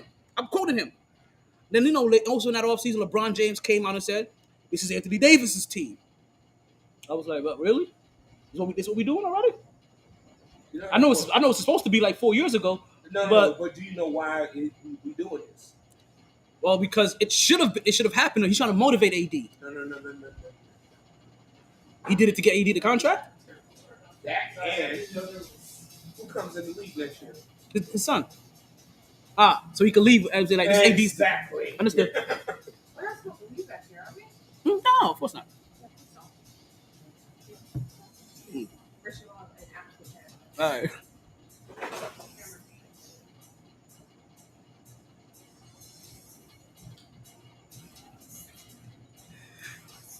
Right, so where were we? Oh, Lakers. Yeah. So they pull this whole stunt in the offseason. And in the very first game they play Denver. Anthony Davis puts up 17 points in the first half. Nikola Jokic has 15 and almost a triple-double. By the end of the game, Anthony Davis still had 17 points. Didn't score what? Oh, in the second half. One basket in the second half. Right. Nikola Jokic damn near had 30 along with a triple-double, 29 and a triple-double. Everybody ate in Denver. You understand? Porter put up a double-double. You had the guard Murray. He dropped 20 plus. You had who else dropped? It was 3 people that dropped 20 plus. Cardell Pope is on their team, I think. Caldwell Pope. Yep, he dropped 20. They all ate. Yeah. While Anthony Davis just sat there like a lunch lady and just watched them go by and eat all day long for 4 periods. I was like, yo. Exactly. I'm looking at them and I'm like, this can't be what you were telling us that Denver needed to worry about. But also, how do you talk that much smack and do this? Because I'm gonna tell you guys something. If he's Dylan Brooks, and he puts in this kind of performance after talking smack, is he not being dragged through the media? Are we not dragging him through the mud? Is he not getting traded to another team? Is he not being embarrassed by Steph? I'm sorry, that's actually the real Dylan Brooks. You understand? And Anthony Davis gets this weird ass. He didn't get a pass because I told you I had a rough week last week, right?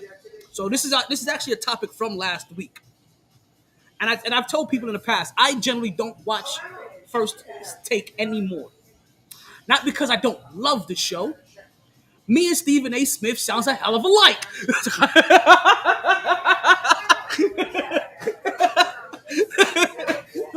I got something for you. So, and when I say we sound a lot of alike, I feel like we had like some opinions. So no doubt, I already had this from the moment they took this L. You understand? I got picked. Hold on. Listen. My thing with Stephen A. Sometimes Stephen A. This is not about this. This is not about Stephen A. Let's not make this about Stephen A. because we're gonna derail. Right? Right? I'm just saying. Sometimes though he'll say some stuff, then you go back. Because he damn sure said all Tua is doing is throwing the ball 2 yards, and the receivers are doing all the work. Well, that's then good. he found out Tua threw the ball down the damn field. It's like, I didn't say it. Yes, you did, Stephen A. Yes, you did. Okay, take the L on that and say I messed up. Tua does launch that bad boy down the field. That's what the fuck I was looking for. That Daggone freaking what's my man's name? Tyreek Hill has 1,000 yards in 8 freaking games. What were we just talking about? That's see. Stephen A. It's about no. We weren't talking about Stephen A. That's what I was trying to tell you. You were talking about you and Stephen A. having the same opinion. I was saying that Stephen Okay. A. sometimes needs to I was take looking care for of- something. Then I saved it to my phone to show you. Yeah. And you said that Yeah, no, I was trying to pull up the Denver. you and him had the same opinion on the Knicks. I ain't saying nothing. You weren't listening Let's at say all. about the Knicks. We're talking about the Lakers. We was just talking about the Lakers. And now the Lakers game's on. Oh, okay. Okay. We were talking about the Lakers and Anthony Davis. Oh, yeah. That's what we was doing. Oh, he looks This is terrible why I with said that thing. I didn't want to make this about Stephen A. because I was gonna very quickly get derailed. Anthony Davis finished that game. 17 points, 8 rebounds, 4 assists, 2 blocks. Right? Denver. When I say that they ate, Caldwell Pope, 20 points. Aaron Gordon, 15 points, 7 rebounds, 6 assists. Nikolai Jokic, 29 points with a triple-double. 13 rebounds, 11 assists. Murray, 21 points. I told you, Michael Porter Jr., 12 points, 12 assists. Everybody ate on that team. Yet, Anthony Davis, like I said, his numbers didn't change, at least his scoring numbers didn't change after the half. Yeah. What were we supposed to be afraid of? This is why I was getting into. This is why I couldn't watch First Take. Because you know what I happened to do randomly? Was having a rough day. Was back and forth to the hospital with my uncle. Sit down for some few minutes at my brother's house, chilling, having a beer, smoking a joint. Like, oh, what's on? He puts on First Take. It's so funny. I had literally just said this take to him. We turn on the First Take. Stephen A. Smith was having the same take. Damn near verbatim. This is what I had to say again. This is why I no longer watch First Take. One, I don't want him rubbing pause. I don't want him influencing anything that I say because I do realize sometimes we have similar opinions. So let me see if you and I don't ever want to be. What would be one of your takes on football after watching the game yesterday? Which game? That was it. I didn't watch the game yesterday. Okay. I was in the hospital all day yesterday. Stephen A's take was. Wait, hold on one second. Let me take a look. Let me take a look. Wait. Hold on. Let me see if I can take a shot at this. Let me see if I could channel my inner Stephen A. Smith. Dallas Cowboys. Right? Stop. But did they play? Where there they go. Okay. Dallas Cowboys. I know they blew them out 43-20, but they played a bad team. Right? They played the LA Rams. LA Rams was missing somebody, probably was missing this. I don't know if I could give them credit for this. They looked good, but they could have looked better. Right? Against a horrible team, we expect you to do more, even though you put up 43 points. Did he sound something like that kind of Hayden? No, actually, Oh. you had to give us credit because he scored a safety, scored a pick six, and Dak had 4 TDs. So he was like, if they play like this, yes, they could be a threat to the Eagles. For the moment, Dallas is a threat. For the moment, they're a threat. And I don't want y'all to get too comfortable, Cowboys, but for the moment, you're a threat to the Eagles. But when San Fran gets Debo Samuels back, when San Fran gets Trent Richardson back, they're a different team. And that was what the pick was. That the Niners are going through this losing streak because they have injuries. In other words, they'll make excuses for the daggone Niners. But he ain't going to make excuses for who's missing 4 damn offensive linemen and lost to arguably one of the sorry teams in the NFL in the Cardinals. Because you know what? I realized. They don't want to get us a pass or get a Niners a pass. Sucker. Because you can listen. Yes, our fans are annoying. Welcome to Jets World. But you have a We're the same way reason too. that our fans are annoying. We're the same way too. Because in every stadium you go into, you won't find 100 Dallas jerseys every Sunday. You want to do a quick round of trivia? You want some trivia? Nah, I'll take some trivia. You want some trivia? I'll take some. Because these were technically supposed to be trivia prizes. Yeah. let's give you a round of trivia. It's been a while since we've done some trivia. Actually, you know what? I'm going to do something different. Okay. I'm going to do something different. We're not going to do trivia, but we're going to get some questions in here because I found this kind of funny. And I'm actually going to add all of these questions into my trivia. Okay. But for you, I know these are layups. Okay. Nobody got these questions right in the platform they were asked. These are actual Jeopardy questions. So you can understand when I say, in the platform they were asked, and nobody got them right because this is Jeopardy. These people know quantum physics. They know every dog breed imaginable. They can tell you every single mineral on Earth, Jupiter, and in Uranus, but they don't know what. Your choice. Do or don't name this play in which quarterback runs the ball and can choose to pitch it to another back. What is the option? Or, that's what I thought too. You would have been wrong. It is not it's not the option or the RPO. Play action. Pitch it to another back. Yeah. You don't pitch it and play action. You could fake it. You could pitch, but you can. You fake it to play action. That's what makes it play action. You fake it to the back and you throw it. Well, this one they said play action. Jeopardy may have been wrong on this one. They could have been because I thought RPO too. Yeah, it's not RPO though. I thought the option, yeah. Because you have the option to run it or pitch it to another back. Okay. The halfback or the fullback. Next, Tom Landry perfected the shotgun formation with this team. I told you you're gonna know these. Did I ask her for another beer when she was out here? Oh, shit. Dallas. Was that the Dallas theme music he was just doing? It's so proper. It's so proper. Because I was like, wait a minute. I don't remember no Dallas fighting song that sounds like that. I was like, wait a minute. No. I just heard the end of it. Something else I had to. All right. Oh, yeah. So that by was fantasy of mine. So next, introduce Stephen A. Smith to the Dallas thing.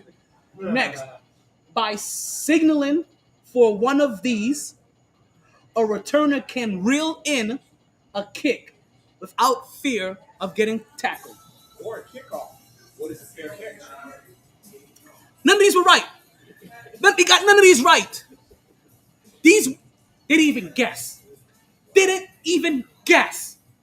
You understand? I'm looking at this Jeopardy session. I'm like, this is the only category I would have excelled in. I would have got this in the Daily Double. Like, because the Daily Double was the 1,000-point one, right? I think I could have won this whole game from this segment alone. Fuck you and your minerals and your 1,000 dog breeds and your 1,000 ways to die. The ball got legs. That's been. Oh, You ready for the next one? Yeah. These penalties are simultaneous violations by the offense and defense that cancel each other out.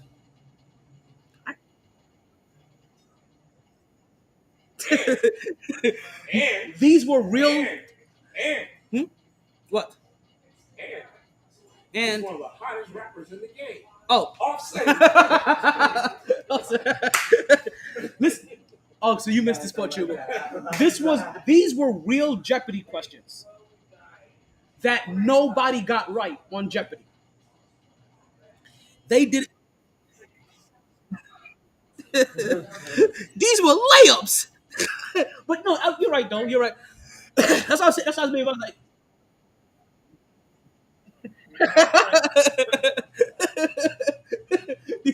So that's why I said that I'm gonna ask you some questions that nobody got right in the platform they were asked in. And then when I asked the first question, I was like, wait, what? It was like, yeah, this is Jeopardy questions. and no, these were simple Jeopardy questions. And the Daily Double was the $1,000 question. And nothing, not a guess. They didn't even guess. They couldn't even make a guess. No. The first question was, I'm gonna give you them again. Actually, I'll run back through it. Actually, no, I'll repeat the questions for everybody that missed it. So your choice: do or don't name this play in which the quarterback runs the ball and can choose to pitch it to another back. Yep. Tom Landry perfected the shotgun formation for this team. Tom Landry Tom Landry perfected the shotgun formation for this team. No. Cowboys. Cowboys. The Cowboys. Next, by signaling for one of these, a returner can reel in a kick without fear of getting tackled. Yep. And then you guys heard the question after that, which is the offset and penalties. And the daily double was Minnesota Vikings has a ring of honor for an line that was nicknamed what?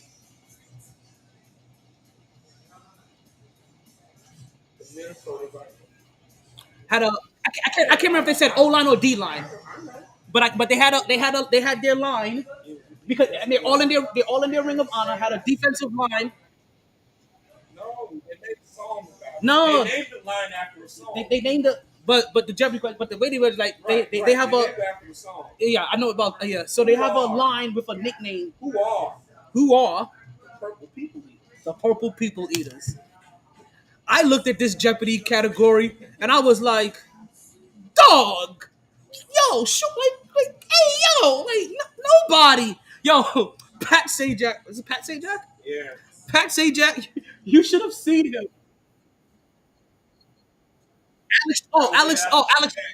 Alex Trebek. You sure you weren't on that Jeopardy show? You must have been.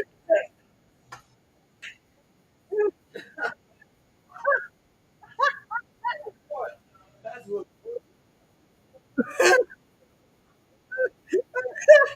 Wait, no, I'm sorry, no. It was Alex Trebek, Vanna White. I'm sorry, it's Vanna White, Alex Trebek.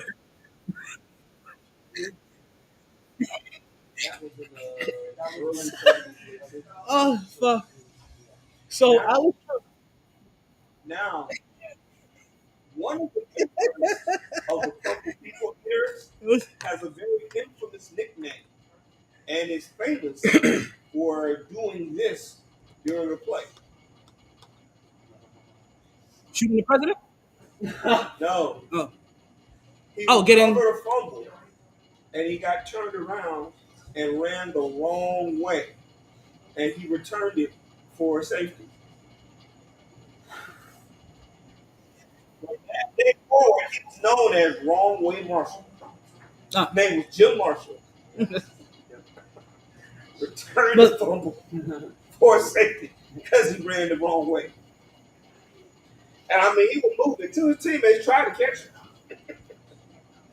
But the running back on the other team was like, well, fuck it. But yeah, facts. True, you're right. Like that We're is gonna let you go ahead and score 2 instead like, of 7. just to let you guys know, I don't do this on purpose. I don't butcher names on purpose. They are just rewired in my brain. And then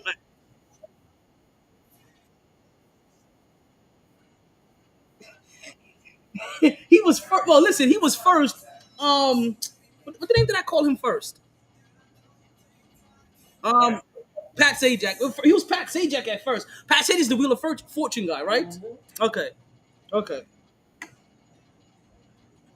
Listen, both of them guys has been around forever. Wait, no, one of them died. Trebek. Alex died. No, didn't both of them die? Because didn't That's so Sajak no, was alive. no. Trebek died. Vanna White just got her first raise. Yeah. Was he still doing it? Trebek Was he still? died. Was Bob Barker still doing the Tonight Show? Or the Late Show? Stop it, all right? Stop it. Bro, Bob Barker, God. Price is right. You know what happened, right? You know what happened, right? Wasn't he doing like the Tonight Show or the Late Show? You know what happened, right? He never did that. He never did the Tonight Show or the Late Show. Right. That was Barry Carson, but you know what happened Oh. with Bob Barker, right? Am I confusing Bob Barker and Johnny Carson? Yeah, but you know what happened with Bob Barker, right? He died at 99 in 6 months because he didn't want to go over 100. He wanted to get close to 100 without going over. But anyway. Do you know what? Oh, That's why he died at 99 oh shit. and a half. Chill, Will. You know. Yeah, that's what I'm like. Chill, Will. I'm gonna have to reset you guys in Podbean pretty soon. We're almost at the 2 hour mark over there. All right, just let us know if we actually know what. I'm gonna go ahead and do that now. So I'm gonna go ahead and reset that. Yeah, So and while we do, hold hold on a second. While we do that, I am gonna have a quick commercial break. You guys don't go anywhere. We're gonna be right back here in just about 60 seconds. Mighty Sports Podcast, Stalin Tomar Taylor. We got Chill Will, our senior Ohio correspondent. Yo, we got the crew out here with us. We got peoples in the crowd. It is definitely one of those shows. Let's go ahead and get this commercial in there. We gotta pay these bills. They didn't join this team to win championships or become famous. They joined because there is important work to be done, and only some able to do it. They are brighter, better educated, led, and equipped than any team in history. They are doctors, lawyers, engineers, technologists, and combat troops, all prepared for whatever comes their way. You'll find them where the lights don't flash, and the only contract they sign is with themselves and their country. One day, they may be asked what they did to make a difference in this world, and they can respond, "I became a soldier."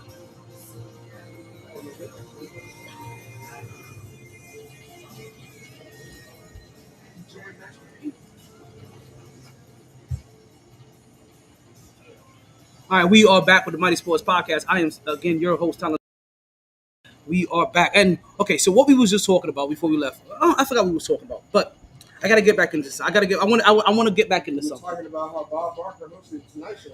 Yes, Bob Barker was on the Tonight Show. Listen, I really do be mistaking these people for real. Like Al Pacino and Robert De Niro was the same person to me for years. Just like Chuck Woolery hosted Wheel of Fortune. Who else was the same person to me for like years? Chuck Woolery hosted Wheel of Fortune. I don't know. But Actually, Brad Pitt and he hosted the daytime version. Brad Pitt Brad Pitt and Tom Cruise are the same person to me too. No. Sorry, they are. Blonde and a brunette. Sorry. Blonde Tom and Cruise and Brad Pitt are the same person to me. Here's the thing. What's up? Do you know all of Tom Cruise's girlfriends can dunk on him? The man's only like 5'4". Dated Nicole Kidman, she's 5'10". Katie Holmes, 5'8", 5'9". They ain't dunking. I watched the WNBA. They ain't dunking. I give Nicole Kidman some heels, she'll dunk on. Nah, they don't do enough. They don't do enough leg exercises. Oh, yes, Like they don't be hitting. They don't hit the box jumps enough. I'm sorry, they don't. They don't have that spring. Kidman do. And Charlize Theron, she'll dunk on him too. But I'm just saying, he's that short. I want to go back to something we was talking about earlier. Chuck Woolery hosted. No. I'm talking about Will Smith hosting Family Feud. What? I'm joking. That's a joke. Okay. He hosted the Pyramid. Wait, Bob Barker actually hosted the Pyramid, didn't he? No, never. Who was out on the Pyramid? Dick Clark.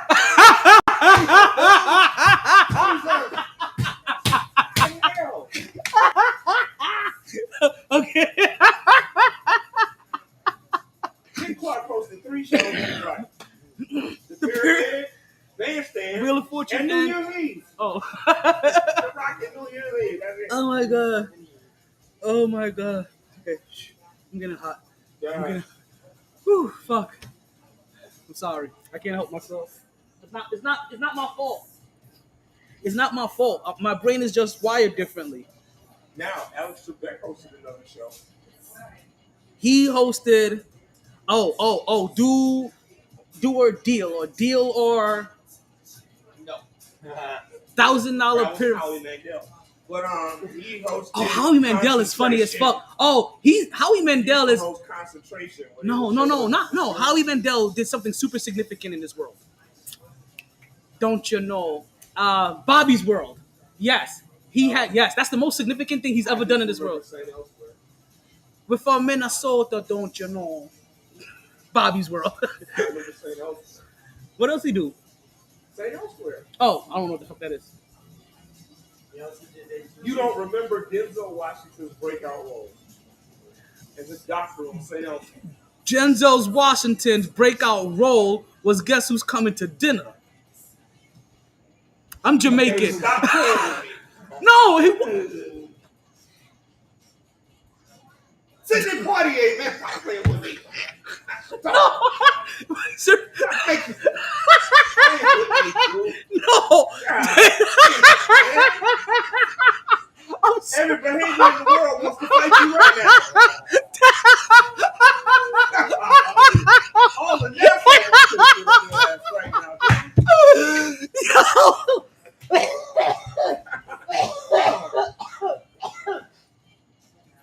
Denzel Washington was in that Jamaican movie, Guess Who's Coming to Dinner? No. They was on the island. Wasn't he the cop? He got shot or some shit. That was the Mighty Quinn. But Robert Townsend had the worst Jamaican accent ever. Am I confusing movies or people? And he was there with Esther Am I combining movies and people? Is Denzel Washington in any of these movies? Denzel was in the Mighty Quinn with Robert Townsend. He's a detective. And Esther Rose. He's a detective. They're on some weird ass island. Some broad comes to him about some Quinn. shit. That's not Guess Who's Coming to Dinner? No. Guess Who's Coming to Dinner is Sidney Poitier. A bunch of Jamaican gangsters. No. That was Sidney Poitier, Guess Who's Coming to Dinner. And then You sure that's not Ashton Kutcher and your girl, They redid it with Bernie Mac. Yes. Guess Who? That was short for Guess Who's Coming to Dinner. It was a comedic remake of it. Because Guess Who's Coming to Dinner was Now, granted, Poitier. I have never rewatched these movies as an adult. And Katharine Hepburn. I've only seen these movies as a kid. I've never rewatched them as an adult. I never rewatched them past the age of 18, so I can't remember who's in. But I could have swore Denzel was. I was like, yo, that was the role. That was the movie that made me start liking Denzel. I was like, oh, he was in Guess Who's Coming to Dinner. No, that was Mighty Quinn. This is bananas. Hey. Killing me, boy. Oh shit, I'm killing myself. I'm killing myself. So let's double back. And Denzel started out on TV with St. Elsewhere. No, on Pee Wee's Playhouse. Huh? On Pee Wee's Playhouse. That was Larry Fishburne, man.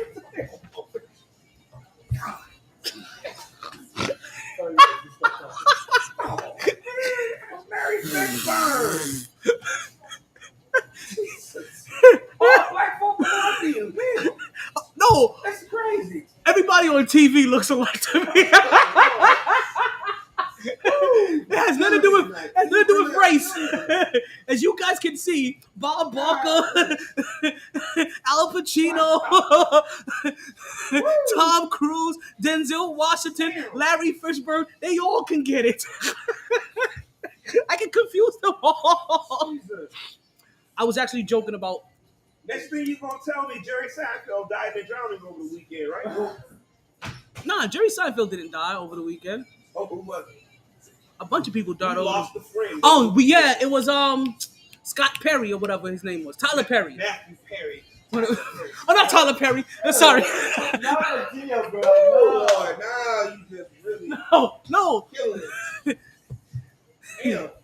Guess who's coming to suicide? Wait a minute. I thought he been died though. Good Lord. You know what's crazy? Because when I heard he died, I thought he'd been dead. No. And I thought he was skinnier than that. He pulled the Whitney Houston. Overdosed? He overdosed while in a hot tub. Oh, damn. That's how he drowned. Who am I thinking of then from Friends that died? Skinny motherfucker. Everybody loved him. Like all the chicks used to be in love with him. Scott Perry or some shit, right? Matthew Perry just died over the weekend. Do they have another skinnier brother that was also on TV? Friends, Dawson's Creek, maybe. There was a guy Skinny guy. He looks like a snake, like a tall snake. There was a guy who was in the pallbearer. Jake something. I don't know. Who was who had Joey Chandler and Nah. What show? Yeah. Nice. I don't know who it is. But when I heard that he died, when I heard that Phoebe, Jennifer Aniston's character and Courtney Cox's character. Yeah, when I heard he died, I was like, I thought he'd been dead. But apparently it was somebody else I was thinking about. Yeah. Is one of these shows in school? Were they in school? No, bro. No, not Friends. Yeah, Friends was The skinny motherfucker with the face that died. Oh, you talking about Luke Perry? I said something Perry. I said his name, didn't I? That's what just died. You said, well, we talked about Matthew Perry. You talking about Luke Perry, who's been dead a while ago. From one of these. Was on 90210.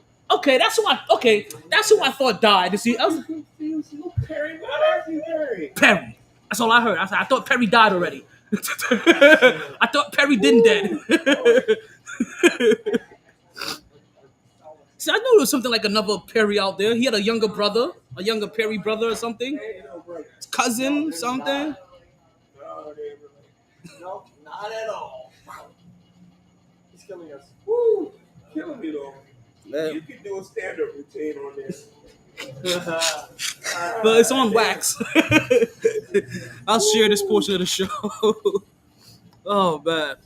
So we got a chance to see Victor What About Your Mama's debut. Wembanyama. Wemby. Not bad. Hey, listen, that last preseason game, he was blocking shots like a total. Hey, even outside of preseason, they had their first game. Who was it against? Yeah, they got beat by 40. Was it Brooklyn? Yeah, they got beat by 40 the other night. I mean, they gotta take their lumps. I mean, put it this way. With him, they look good enough to be a 500 team, I think. Yeah. But Now, you gotta build stamina because like for a quarter, it was like a house on fire. Then he got tired. Yeah. Well, that's something he's gonna have to get used to. Yeah. What's that?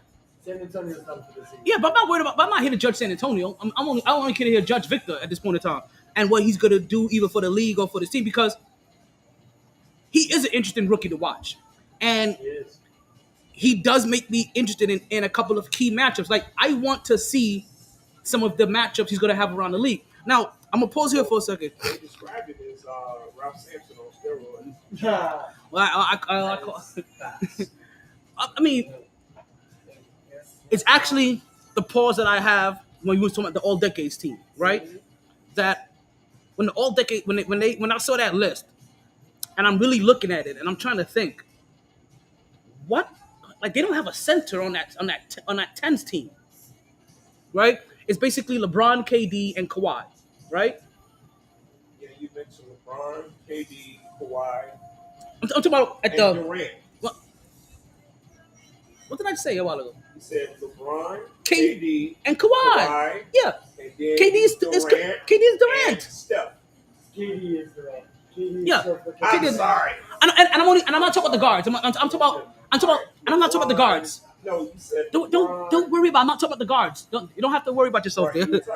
I'm talking about the forwards and centers that they. LeBron, KD, and Kawhi. Yes, that's all we got to worry about right now. Stop it. Don't worry about the rest. Curry and Harden. Yeah, but they're not the portion. Yeah, the big man of that. There's no. KD. Yeah, so as I was looking at, as I'm looking at both of these lists, I remember I told you as I'm looking at this list, I automatically started dissecting it, right? Because I said to myself, first of all, in the 2000s team, I don't want Steve Nash. I'd rather have Tony Parker all day long. He's a better winner, knows how to get it done. Because remember I said, I want winners. I don't want people that know how to win. I also want closers, people that know how to. I can't have James Harden on my team because in the 2010s, every time James Harden needed to win a game, he folded. Every time. Yes, but if you have Curry, you don't need James Harden. But in a team of this caliber, where we're talking about all-stars versus all-stars, you need everybody to do their contributory role for the whole entire game. Yeah, and if James Harden does James Harden role, then in the fourth quarter you miss him. And also he's putting up but you're gonna need him if you're gonna have on a regular team. You're not gonna need him. On this team. If everybody's there, we're talking about all stars versus all stars. Right. So who's on the other team? You're gonna need him to score in the Who's fourth. on the other team? You're diverging from the point too far, and I don't want to dive. What I'm saying But is, you're going to need them, but I'm saying if you have a player, it's Curry, Kawhi, LeBron, and KD. We talked about this team already. Right, but the other team that who's Harden guarding? Kobe. He's guarding Kobe. Yeah, now you're going to need him, but I will put Kawhi on Kobe. Of course. Then Harden's guarding LeBron James. I put LeBron James on LeBron James. Then Harden is guarding Tim Duncan. Or he's guarding Shaq. I'd let him guard Tim Duncan.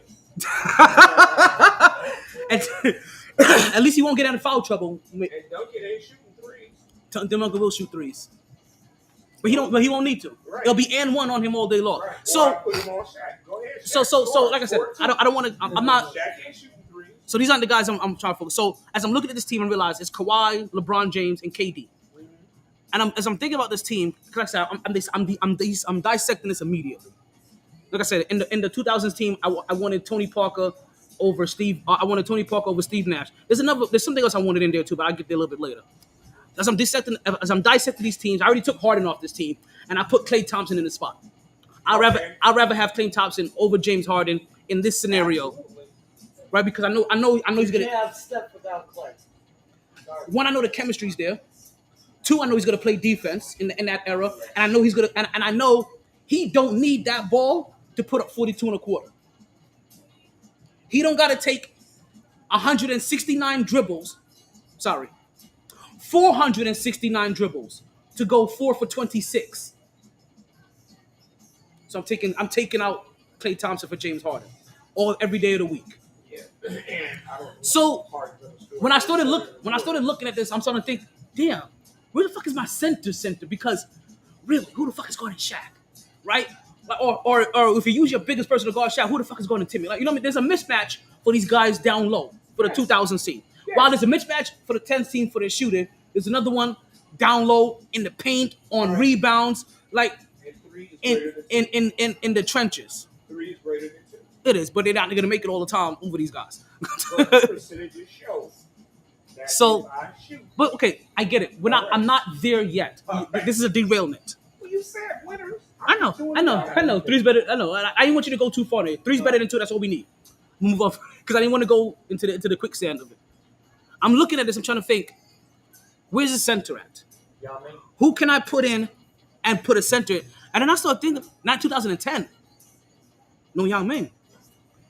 I really realized as I'm scrummaging through it, there was no championship level dominant center in the 2010s.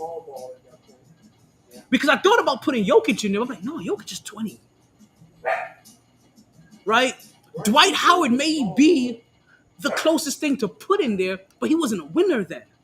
No, because he moved the small ball. And then I'm thinking to myself, if I take out Dwight, if I put in Dwight, who am I removing from Kawhi, LeBron James, and Kevin Durant? Look at it this way. Is it? There was a That's how I think go too. 2010. A dominant team early 2010 that played very good ball, but they could never get to the I know I asked her for another. Oh no, she turned around. And guess who that was? Phoenix. And what your boy? They never won a championship. They never closed. And you know why? They ran into the Lakers or San Antonio. Right. But what did Phoenix always like? A true center. Exactly. They had Amari Stoudemire playing center. That's right. And the Matrix playing 4. They can win. They can win some games. That sounds like with Harden, you can win some. Like, so this is when I started realizing that damn, that 2000 era really lacked, because I'm trying to think, who am I going to put in there? Dwight, Tyson Chandler, like these are the names that are popping in my head for dominant 2010 centers. Our big man, right? No, Tayshaun Prince is a small forward for Detroit.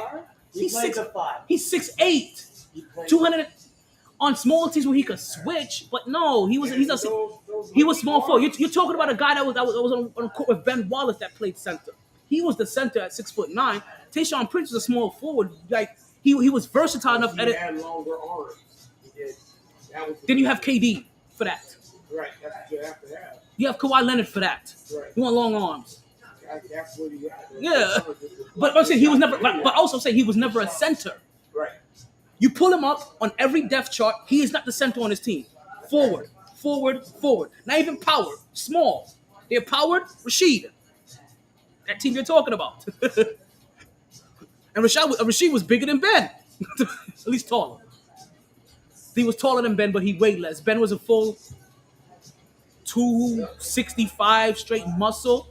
Rasheed Wallace was 250 pure skill. Rasheed Wallace is still my dude for that I would love to put in this area and watch him cook. He's my one guy. So that's when I started realizing, I'm like, damn, there really is no true big man to throw in here. So James Harden isn't the only person I was removing from this team.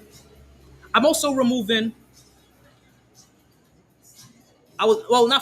James Harden was the only person I wanted to move from that team because I couldn't think of a big man. But from that 2000 team, I'm also taking out LeBron James. I'm putting in Paul Pierce. I'm taking out 2000 LeBron James, and I'm putting in Paul Pierce. The way Paul Pierce closed, and the way he and how clutch he was in those 2000s, especially towards the end when he was starting to have those battles with Kobe and LeBron James. Paul Pierce is a cooker.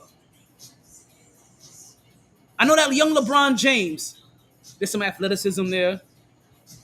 There's some, but that early LeBron James never had a championship, didn't know how to win, didn't know how to close out games. What about Ray Allen? I thought about Ray Allen, but Ray Allen plays a shooting guard position. So if I put in Ray Allen, then I'm taking out Ray Allen to put in LeBron James, and then next Ray Allen is beside Kobe. Kobe moves up. You know what I mean?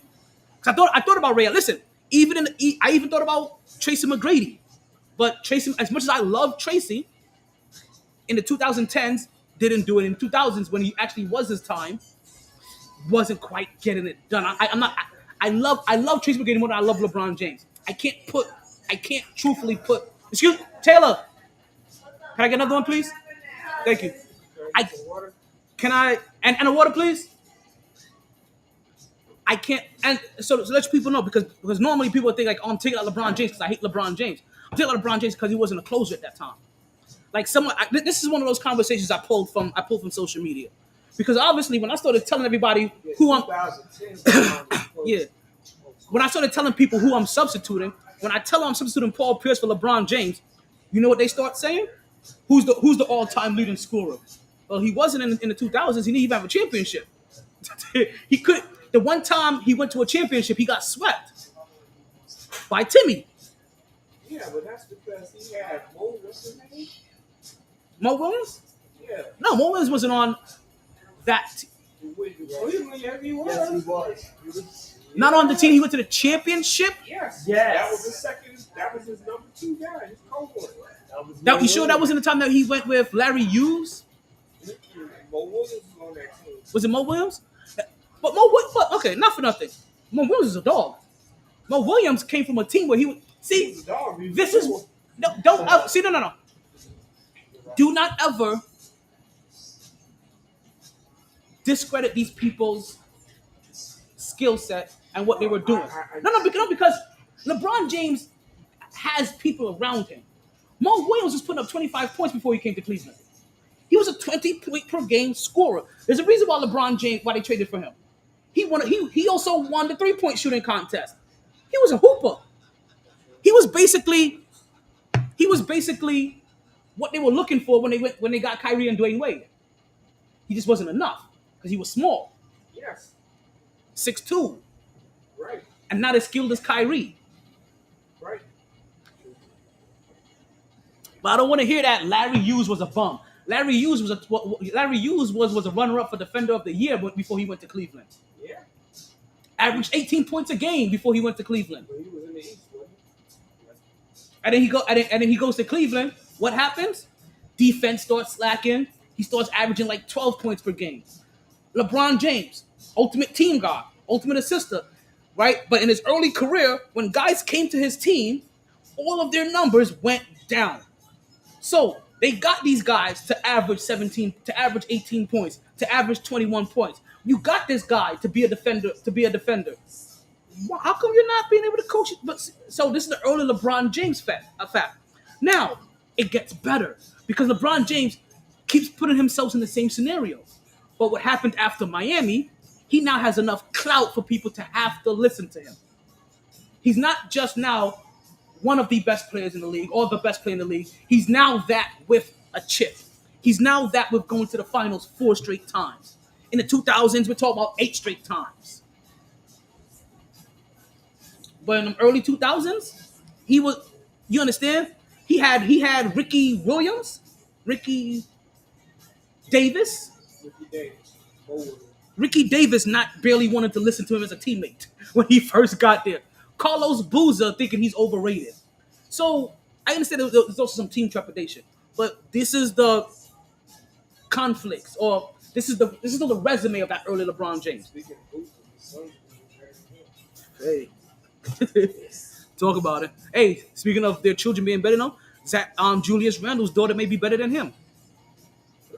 She went to Kobe's school, and this is why I miss this is the reason why I miss Kobe so much. I miss for the opportunity to see what he was going to do with women's sports. And Zach Randolph's daughter was on his team. Yeah, and couldn't play. Right. Because she couldn't make it to practice. Exactly. But she was the best player on that goddamn team. That's right. So I always say this, like I miss Kobe because I wanted to see what he was going to do with women's sports.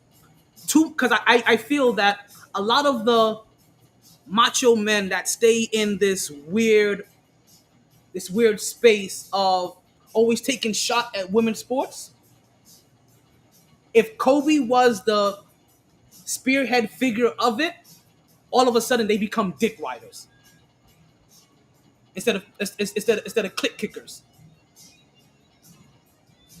Because they are going to want to be on board with Kobe. They're going to want to be with the pop. I also wanted to see how he's going to help elevate the competition of it. Like I said, you already heard the team that his daughter was playing on. They started taking practices seriously, like NBA team. He started running them. You don't make it to practice, you don't play. We will practice every day. A lot of you are coming from very famous and wealthy homes. Find a way here. I don't give a fuck. You want to play for me? You find a way here. Julius Randle's daughter was leaving wherever she was leaving, hopping on. Facts. Hey, listen. So, what ends up happening is that I was always curious to see of how he was going to do that, because that level of competition allowed them to beat a team that blew them out the previous year by like 30. They turned around and played them the next year and beat them by 100. That's the Kobe factor. That's the discipline. That's the Mamba mentality. And that's what I miss from women's sport. I wanted to see how he was going to keep elevating it. But really what I wanted to see, I wanted to see him keep changing the verbiage and the minds of all of these of all of these pseudo masculine men that take shot at women's sports every chance they get for whatever reason. I wanted to see them hop on their clips and hop on his dick and start acting like they like all of a sudden just because it's affiliated with Kobe. I wanted to laugh at all of them.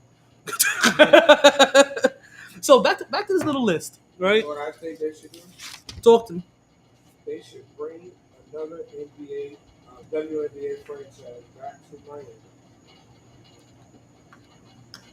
I agree. Listen, I'm telling you right now, it's the only way to get me to root for a Miami team. The Miami Soul has the best entrance in sports history. The heat is on. Oh no, it's in the heat.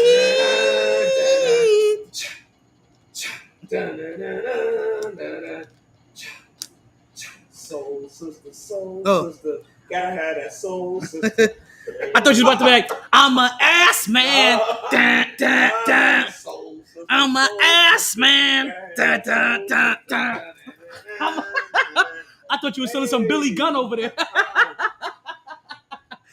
Oh man, that was so perfect. That thing from Moulin Rouge. Miami See, Soul. but he knows this take. Because we spoke about this for the last year or so. Yep. They come down here, I'm buying season tickets. They For the might- full $72 of the cost for the year. I'm buying season There might be a tickets. Miami WNBA team. Only for the simple fact because of Dwayne Wade being a part of Chicago. But The WNBA. yeah, but see, he went He in big. might fuel it to happen. But see, and I hope so, because you know how many times I've messaged Pitbull, Dwayne Wade, Rick Ross, Will Smith, Why are you messaging Will Smith? because he had that song Viva la Miami. You love this bitch so much. Come and put a WNBA team here. I message them all the time randomly. Hey guys, ever thought of owning your own WNBA team in South Florida? Hey guys, ever thought of starting an WNBA franchise in South Florida? Huh? Rick Ross could do it. They all can do it. It's only like $92,000. Rick Ross got that underneath a fold somewhere that he lost to DJ Khaled. All it costs for NBA. No, I'm being facetious. I'm building. This is me. This is me feeding into the people that like to take shots. How you guys do? But you pictured the Will. No Will. Found a new wife. Because I need to be around WNBA players. I do. I really need to be around WNBA players. I do. I need me a WNBA wife. She needs to be around Scotty. You know what I used to love? I still kind of love her. Even when I knew it wasn't into men. I used to love me some Ella Della Don. I had a nice little crush on Ella Della Don. Yeah, I had one on Scotty. I have one on Sky Diggers too. It's a couple of them. Lola Jones. Oh, that she doesn't play basketball. Yeah, Lola. Asia I Wilson. will actually run her down. Asia Wilson. Catch you. Kelsey Plum. Yo, Kelsey Plum got that little cleft right here in her lip. And she got a little. Asia Wilson's okay, but Asia knows she's good. I've seen Asia dressed up. When Asia dresses up, she goes va va va boom. Listen. I'll let her nutmeg me. I'm a cheat, but I'm gonna run over her down. Let you jump on ball with her. Right down to the end. So back to this list. Yeah, I'm taking out Paul Pierce for LeBron James for that era because I like the closing. The one championship means something. Now, trust me, I thought about Rip Hamilton here. I thought about, but this brought me into the Ray Allenson thing. I'm gonna have to move, but I'm gonna end up having to move Kobe or one of them. Now I know Rip Hamilton later on in his career, he played some small forward, but for the most part, when he was in Washington with Jordan, when he was in Detroit, it was basically two guard. Yeah. Even when he was in high school versus Kobe. Yeah, he was playing against Kobe. Yeah, he had that too. So I thought about him, but then I would have to move either him or Kobe to the 3. And I thought about him for the same thing I thought about 2000s. Who they have at the point guard? Chauncey, Billups. Oh, them. They have Nash. I'm putting Tony Parker in there. No, I'm not saying Tony Parker. You don't know that? Who? I want some excitement. You know what I'm saying? At the point guard, Stephon Marbury, White chocolate. Jason Kidd. I'm putting in white chocolate. I want winning. Jason Williams. I know. Listen, you know what's so funny? I actually have a really good keen to play on words that I actually mess up names so much because of You know what the it. 2 guard was in high school? No. Randy Moss. Yes. West Virginia. Because I know his backup. I used to work for his backup. I used to work for his backup. I know the 2 guard. Oh man, no, yeah. Listen, I want them to win on the on the NBA level, and a little bit of chemistry. So how I thought about Rip Hamilton is also how I was thinking about Klay Thompson. I know he could give me D. I know he don't need 82 dribbles. He's gonna, if let's say they stick with Harden, but remember I took out Harden already and I put in Klay Thompson. Klay Thompson's gonna have to work now, like really, really work. You know what I mean? Like he's gonna have to. Steph Curry gonna have to work. That He gonna be in trouble. they all gonna have to work, but. And Jason Williams gonna make him stupid. He's gonna make Who? him look like he made look like he made Dylan Brooks. Paul look. Oh, the Dylan Brooks stuff. You see how you made Dylan Brooks look recently? He had he had him fake this way, jumping this way, high fiving nobody. He had Chris Paul breakdancing. Chris Paul did a windmill. He was like, "Whoa!" I was like, "Hey." The Dylan Brooks dance. Windmill. God, damn, Chris Paul did the windmill. I was like, "That's crazy, man." Mm-mm. I'd have got up and walked off the court and been like, "Okay, I'm sick." That's all right. Are you impressed by the Boston Celtics this year?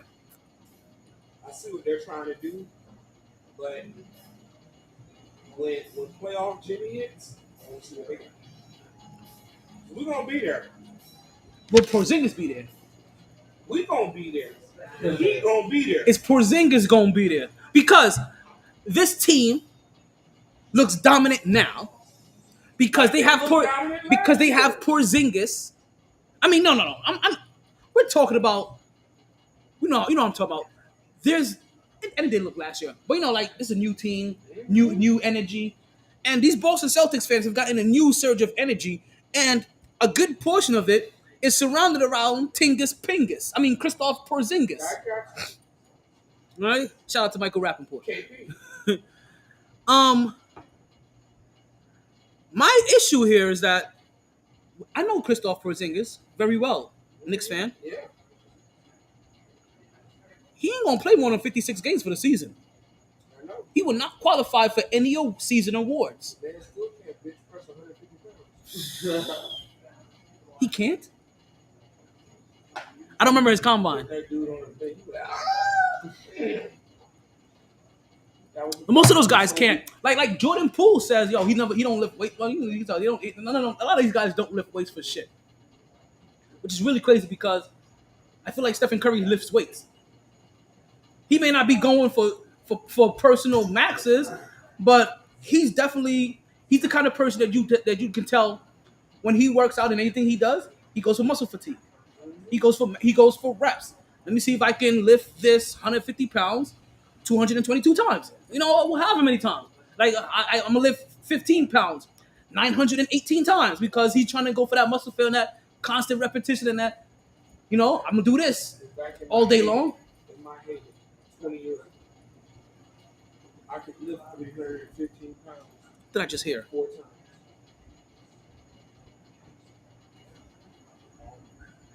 God, I thought I heard somebody just join. So to give you how I adjusted this list, I take out Tony Parker. So mine's just Tony Parker, Kobe, Paul Pierce, Tim Duncan, and Shaq for the 2000s. And then I go Curry, Clay, Kawhi, LeBron, and I guess I'm going to have to stick with this KD. But the Dwight Howard thing gets me because this is why I talk about the winners thing. The same reason why I took out LeBron James in the two. Actually, no. Dwight Howard is in the 2010. Is he? He is. He's just late enough. Is he just? No. He lost to Kobe in the finals when he got swept. That's a 2000. That's not a 2010. Dwight Howard don't qualify for the 2010 either. His most dominant time isn't in the 10s. His most dominant time is in the 2000s in Orlando. No, Batiman. I mean, no, down low. No. And what did Ludacris mean when he said, I Bangkok in Bangkok? That's still kind of like, when I first heard it as a kid, it sounded like a good bar. Today, it kind of sounds a little suspect. When was that dunk contest between he and Nate Robinson? I can't remember. 2010. 2000, no, 2008. It was 2010. Okay. That was like 2012, 2013. I think it was 2011, wasn't it? Might have been. 2011 dunk contest. Nate Robinson was a Knick. And Dwight was still with Orlando. Superman. Was Carmelo a Knick by then? No, it was right afterwards because Blake Griffin was 2011. 2012, yeah. So it's 2012. Yeah, so it had to be 2012. That was when Blake was on the Clippers. That's Dwight. That's Dwight going down though. Jeremy Evans. Okay, 2013. Just look up slam dunk contest winners. Google that. Wikipedia should give you a whole history, Terrence Ross. and then you'll be able to see when Nate Robinson won. I think this is 2000s. 2005. My only thing with Dwight Howard is I'm trying to place him is that I know he came out. He got drafted after LeBron James. So I know he came into the season. I know he came into the league a little bit later than him, but he also made it to a finals, and he was also swept. They got swept by that Lakers team. After that, let me see. It was which Lakers team? Was it Lakers? It had to be the Lakers. Kobe's first championship. Yeah. Okay. So yeah, it was Kobe's first. Dunk contest. It was Kobe's first championship, I think, after Shaq, because his second one. So it's 2009, 2010. 2009. Okay, 2009. So yeah, so he don't qualify. So even Dwight in his heyday, peak Dwight Howard never made it to the championship in the 2010s. This is all 2000 era. Damn, Dwight Howard. And fuck it. This is Curry, Clay, Kawhi, LeBron, and this era.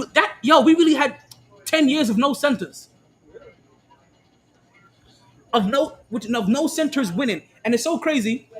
The first time we get a couple of true centers, because what our last championship had a center in Nikola Jokic. Championship before that had a center,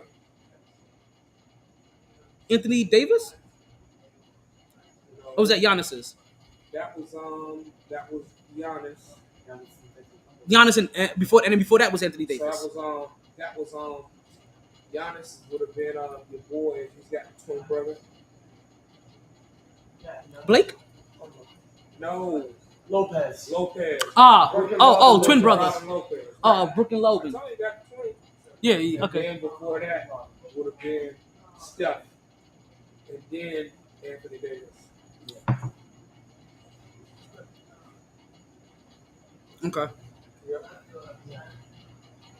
So in this era, we're starting to see the reemergence. Actually, this is fully. We could call this the return of the Sith because the big mans are coming back. Yeah, they got it. And this is what I've been saying for a while. They say that big man's on alive, but all it takes is for you to get one dominant big man for everybody to have to start looking for a dominant big man because you're gonna need somebody to guard him. So, my ultimate Victor, right? Wilbenden take, right? Mike Wilbon. No, me. Go. Victor Wilbenden. My Victor Wilbenden take, right? Still Monday. Okay, so my Victor Wimpy take. Like what's his name from Popeyes? Wimby. I will gladly play you on Tuesday for a cheeseburger today. That's Wimpy. Bro, did you see the Facebook drawings? They got a black Popeye. They call him Pimp Pie. Yes. No, I did not. I saw This that. dude has like a Benz with like gold chains and whatnot, but he don't have no pipe. So I'm like, that ain't Popeye. That's Pimp Pie. I ain't seen that one. But what I felt about Victor is that if he's good, he's gonna have the Shaq effect. Meaning, there's gonna be a lot of useless big men that are gonna be brought into the league just because they're tall and lanky. Like when Shaq was in the league, we used to get a lot of big sloppy fat fucks in the NBA just because they were big fat fucks, like Robert Big Fat Fuck Robert Tractor Trailer. Or what's your boy? Somebody Emmanuel. I remember there was some guy, some 325-pound guy that was 7 foot named Emmanuel. But also the guy like that played with the Big Baby, Celtics. Big Baby Davis, Right. Eddie House. um No, Eddie Curry. Eddie. There we go. Eddie Curry, the guy Chicago drafted. Even Bynum, the guy that the Lakers had, that kid that they had, Andrew Bynum, because he wasn't supposed to go. He had 2 bad knees the day they drafted him. Look at Brand. Elton Brand was a good dude. He was a power forward. And he was power forward, and he had no vertical. He was like Zach Randolph and them guys, and Carlos Boozer. No gravity, low gravity power forwards that knew how to get 20-10. Yeah. Those are those guys. Like that dude, Brand. Like we said. Mm-hmm. Is he still the general manager for Philly? Or whatever he is, president of operation for the 76ers? I think he is, if I'm not mistaken. Yeah. That's how I heard it was the Clippers. Hmm.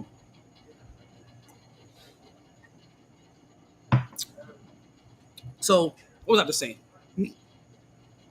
Big centers, useless. Robert Tractor Trailers, whatever Emmanuel, Curry from Chicago that eventually went to New York, the guy that the center that played along Kobe after Shaq left. These were some big floppy.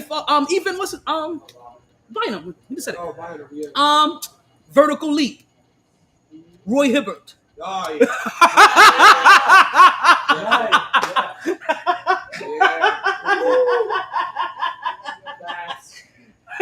Oh God damn. Greg Oden. Oh my God. Don't forget Oden. Greg Oden. Oh my God. But see, he wasn't brought into the league for Shaq. It was just because at that point the big man story still was alive, that you need a big man to kind of win. So we'll still get it. You're still drafting, big men, still drafting big men, still drafting. The problem was Portland. You got burned by Sam Bowie, and you went and drafted Greg Oden. Yeah, stupid. Very. So I think that Victor Wembanyama is gonna cause a lot of that. But also, he doesn't even really need to. But I think that he is now gonna start being the catalyst for a lot of these tall guys that have to start coming in and guard him. Because remember, we started mentioning this. I am curious for these matchups. You know what? I think that they should re-nickname him the Bug. The Bug. You know Rumpelstiltskin. You know why they call him the Bug? Why Give me 5. Why they call him the Bug? What are his initials? VB? Oh, VW. Oh, VW. Oh, the Bug. Oh, Yeah, I was like, I'm over here, VB, VD. Like, I don't know his last name. And I called him everything in the book. I'm like Victor Dolomite. Oh my goodness. Okay, I like that. You could call him the Beetle or something like that. Oh, yeah. Yeah, great. Since the Beetle is a new character that they're putting out for Marvel, they can start saying he's versatile like that, has all those kind of different features, can switch offense, defense. So, but even without the influx of useless big men, there's already a ton of them that's curious to see the matchups on. Obviously, we saw one of them early, him and Chet Holmgren. I want to see that 4 times a year. Yes, sign me up. I want to see it. I don't care how dominant. I just want to see it. I want to see what this looks like. But I eventually want to see. Obviously, I also want to see him against Giannis Antetokounmpo. I want to see if Nikola Jokic's fundamentals can outwit his height. I want to see that matchup. Obviously, I want to see him against Embiid. You know what I mean? I want to see him against Anthony Davis, right? I want to see him against New York center Mitchell Robinson, a great defensive guy. I want him to see against Evan Mobley. Like these. And it's not like all of these guys were in the league already. These guys, I just mentioned to you 10 centers in the league, and not all of these guys are marquee matchups that we care to see. I don't really. If you're not a so I mentioned Mitchell Robinson. So as a Knicks fan, I may be the only person curious to see how Mitchell Robinson matches up with all of these centers. Because I know, but I'm not a Cleveland fan. I don't really get hyped up for Evan Mobley and Chet Holmgren. Right? I don't get hyped up for Evan Mobley and Nikola Jokic. I don't get, you know what I mean? It's Nikola Jokic, Giannis, and Joel Embiid. Those are the 3 matches I really want to see. Chet Holmgren just came out this year. I don't care how he's going to look against Embiid. I don't care how he's going to look against things. Even though this was supposed to be his hype. The hype that Victor Whataburger is getting.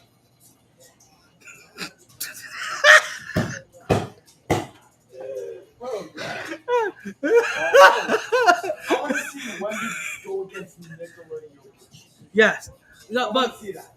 but I when it comes to Victor Whataburger, I want to see all of these matchups, and the hype that Whataburger is getting should have been Chet's. This was supposed to be Chet's hype last year, but he got that early injury. Now he got derailed, and now Chet, like Ben Simmons, in his sophomore year, is his rookie season. Looks like Blake Griffin. Blake Griffin, Blake Griffin may have been one of the first ones for this. This not on Ben. Sorry, Ben Simmons is just is the pinata.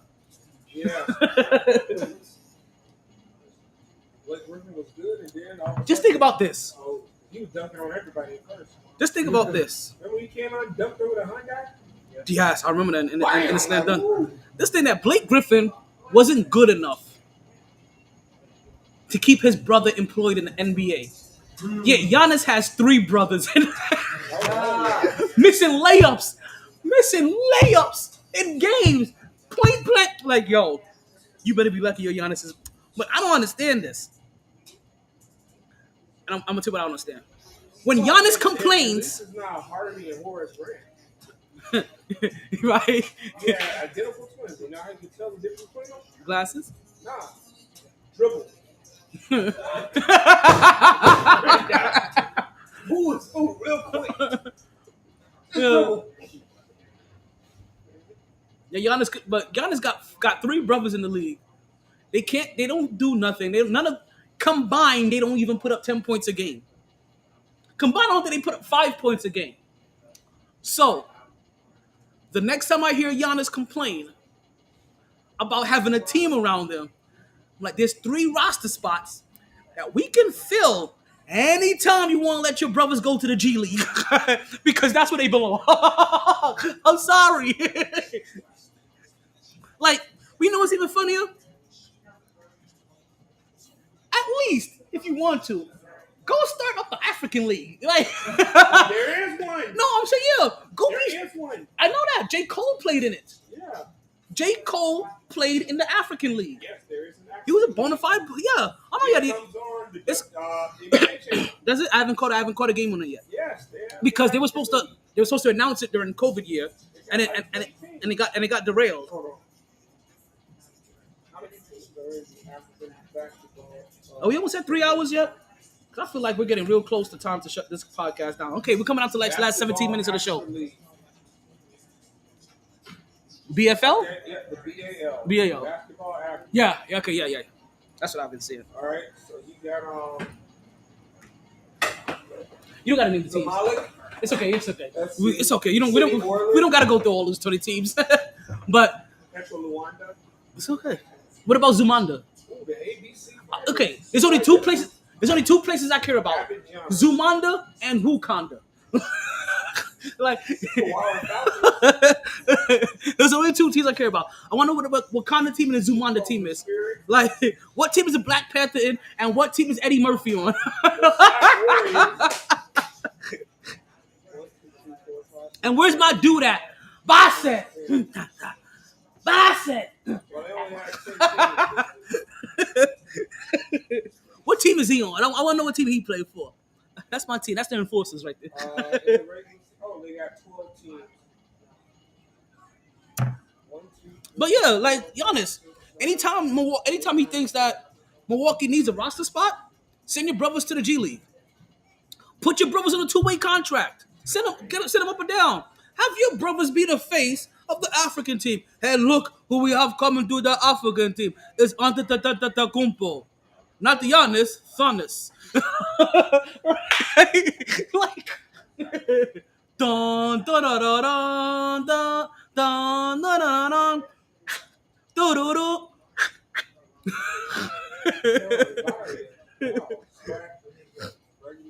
Oh man, I have way too much fun on this podcast sometimes. I really do. I really. Okay, that's from Mali. Oh, they got a team in the Ivory Coast. Oh, they got a team in Uganda. The City Oilers. Oh, the Cape Town Tigers. Oh, that's South Africa. Trevor Noah's favorite team. Well, you know, South Africa was gonna have a team. Listen, I'm surprised. I would have been surprised if South Africa had the first team. Al Irie. They got a team in Egypt. Al Irie. Okay. And then they got the AS Douanes, which is in Senegal. Got a team in Angola. They're pretty good. Team in Tunisia. Ooh. Excuse me. They got a team in Rwanda. Everybody, Wakanda. They got one in Guinea. And damn it, I forgot Eddie Murphy's town already. And they got one in Mozambique. Oh, they got one in Mozambique? Yeah. Okay. Rwanda and Wakanda. So the Texas Rangers ended up winning this last game. So now they take the series lead 2-1. I'm just glad that Houston isn't in it. I can't stand the Houston Astros. Why? Cause they cheated my Yankees. They cheated your Yankees? Mm-hmm. Why did they cheat your Yankees? They were banging on trash cans to steal signs. You know why they were doing that? Cause they're cheaters. No. Cause they're low down, dirty, stinking cheaters. Because Auntie Karma came to them and said, Yankees, you shouldn't have fucked over Reggie Jackson. No, they're just cheaters. And Altuve's on. That's who's in the front office. And Altuve's on. Yankee up. Yeah. And that's why it happened. Auntie Karma said, I'm gonna fix this. And Altuve's on steroids. He said, I'm gonna fix this, Yankees. Whatever. They're cheaters. Mess up my boy Reggie Jackson. I got you. They're cheaters. It's like Auntie Karma went to visit San Fran. You may be partially right. You gonna wear a shirt that say F Dallas? Okay, watch this. 3 in a row. Bam. Yeah, shut up now, George Kittle. Oh, that is some shit. Mm-hmm. Now, what also some shit is that there was some bad losses this past week, right? We had a couple of bad losses. Where's this schedule at? Where we had Kansas City lost to Denver? Yes, sir. Them was like, so what? We don't care. We got something put on us. Watch this, Kansas City. You know who they blame for that loss? Taylor Swift. Let's get into 17 minutes of Swift Day talk. I'm joking.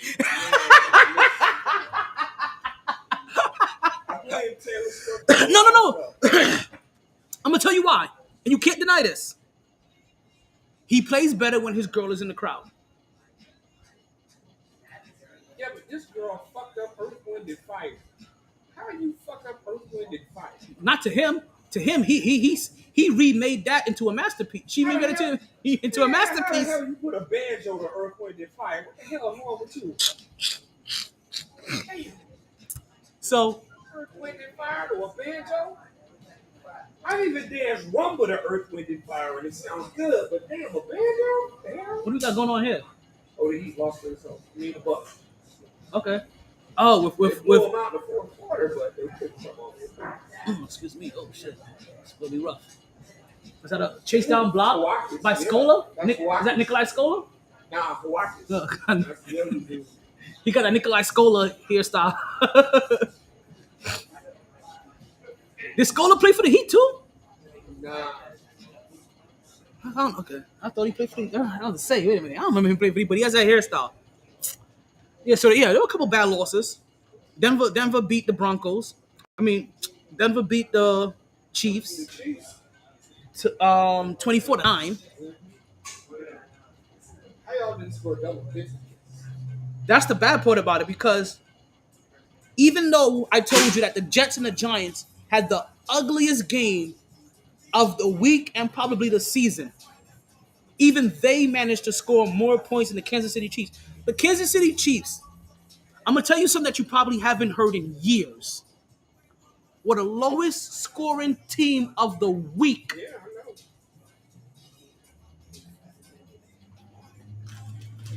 I know. Lowest scoring team of the week.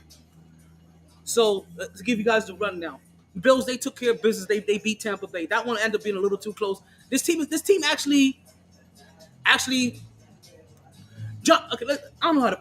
Manziel isn't a horrible quarterback. He just isn't a good quarterback. He's like Kirk Cousins' short cousin. In Cleveland? Yes. Where's he playing in Cleveland? The warehouse district. Panthers got their first win of the season. Yeah. They ended up beating Houston, but that's Houston. Right. You know, CJ Stroud's not a bad QB. Didn't both of them debut a new QB? No. That's Atlanta and That was Atlanta and Tennessee. they both debuted a new QB. Right. Okay. But CJ Stroud and your boy Bryce from Bryce Young. Bryce Young. We're not talking about Brees Lightning Hall from the New York Jets.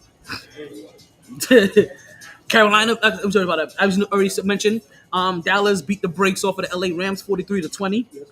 The Minnesota Vikings, even without Kirk Cousins, were able to finish off the Green Bay Packers 24-10. They could use your cousin. Well, we wanted Jets fans to talk about trying to get Kirk Cousins edition. I'll look at him. The New Orleans Saints continue to stay average, above average, right around average. They beat the Colts 38-27. Dolphins took out New England. Oh, you guys took New England. That's good. 31-17. So wait a minute. So okay, this is the second time they played New England. No. First time? Have they beat them twice? They don't play New England until usually play. No, I'm talking about Miami. They don't play New England. So this is their first time then playing them.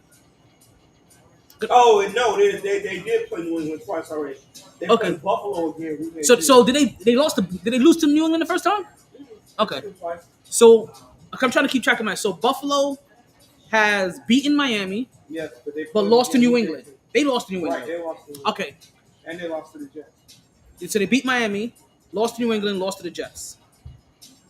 New England has lost to Miami, beat Buffalo, and beat the Jets. They beat the Jets, right? Yeah. The Jets have beat Buffalo, lost to New England, haven't played Miami yet. Right. This is gonna be interesting. But you know what? Though this is our division, though. Like, and there's not a lot of, and I can't say I follow the rivalry of every division. Look, it's Jimmy Fallon.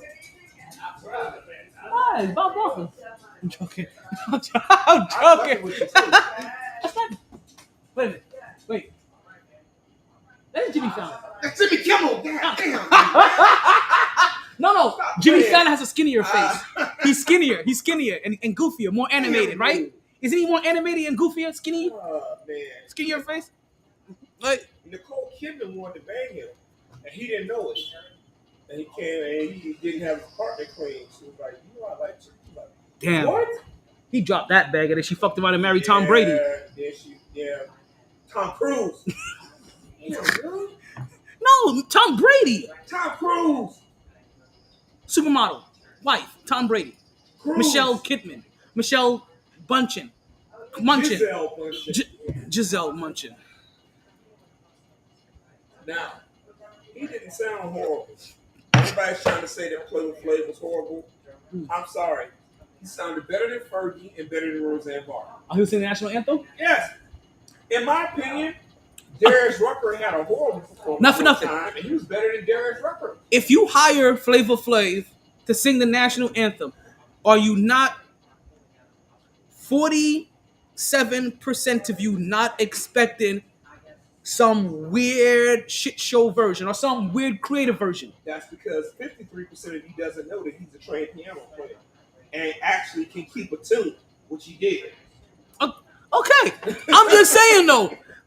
It's 47% of you not thinking that, That's because the other 53% of you didn't do your due diligence. He may come out and give you That's right, but that's because 53% of you didn't do your due diligence. That's why. But 53% of me may know and still think that they didn't know. He can come out. That 53% knew. I didn't know he was a pianist. Yes. I didn't know he was a pianist. You didn't watch Actually, no. I didn't know he was a pianist. Yeah. I do know this. Yeah. Yeah. You realize he can play the piano. Listen. It doesn't still mean that Flavor, but remember, Flavor Flav is known for being a character. Yes. So 47% of him may come out and go into character. That's right. I didn't know that he. That's an opportunity. Okay, listen. Man's a legit musician, unlike Roseanne Barr. So why did he make Jimmy Kimmel? Well, a lot of people seem to think that it was crazy, but those people are not trained musicians. They don't know that that dude didn't sound horrible. It's not like he gonna win a Grammy, but he wasn't horrible. Look at that. I didn't even get to finish typing his name. Flavor Flav National Anthem. Fuck it. We about to put I this would video. give him a solid C plus. We got 5 minutes left. I give the man a C plus. Let's see what we get. He gets a C plus in my book. This was yesterday. Yeah, solid C plus. Okay, so he wasn't bad. He wasn't great. Better than Fergie. He did a solid 53% performance. Well, not 53. A good 72. Well, I'll say 76, maybe. Jesus, how many ads do I have to skip? Okay. Favorite place in the national anthem.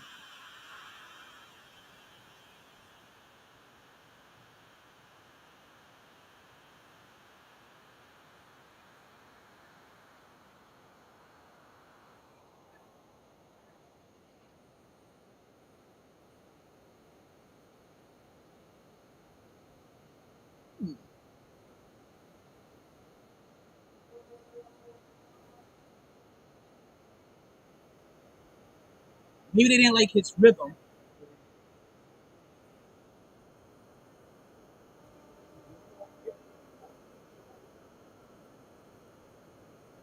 He doesn't sound like he's taking it for joke. He's not Roseanne Barr in it.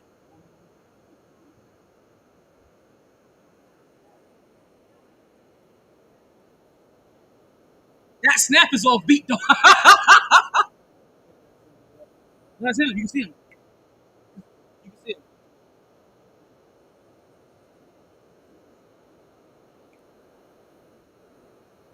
No, he has a different count in his head. He has his own personal count that he's trying to stay on.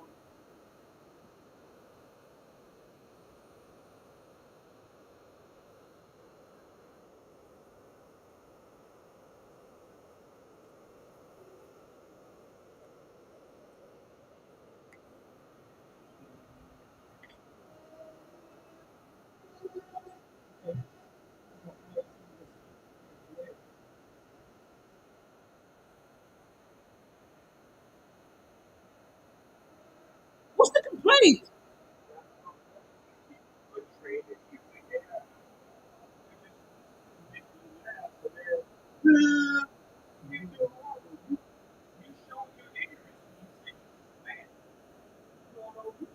Oh God, I remember this guy. Everybody used to love him. Remember him?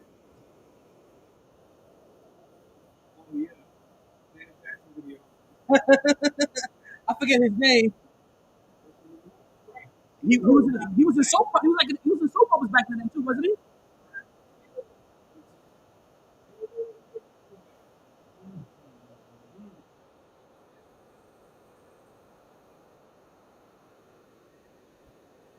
Okay. I think I've heard enough. No, let me let him land it. Still snapping.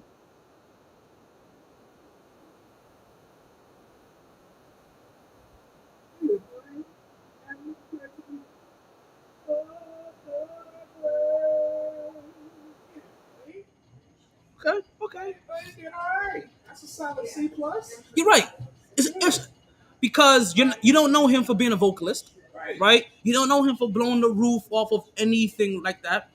He did a decent job. He didn't ultimately, like I said, because 47% of you may think that he may come in here Roseanne Barr it. He may take it for a joke and go, you know what I mean? That's a possibility, a high possibility, because it's his character. You never know if he's gonna how much in character he's gonna go. No, this was him trying to do real credit to singing and respectfully sing the national anthem to his best natural God-given abilities. Did he sound like Keith Sweat or what's that dude that does all the generic Christmas songs now? John Legend, right? No. but he sounded like somebody. Flavor Flav. Yeah, Flavor Flav really is trying to sing. Not horribly. Voice isn't horribly cracking here. Try to stay within his tone range to sound proper. Like, Didn't mess it up like Fergie did. yeah, like if there's hate here, knew all the words. Cause that's important. Right? So I'm gonna have to give it to him. And you know what? Fergie, national anthem. We're officially off the air. Fergie, national anthem. Right? So everything right now is bonus material. We about to pull up Fergie as well. Sure. I got him up. I'm gonna play right through here.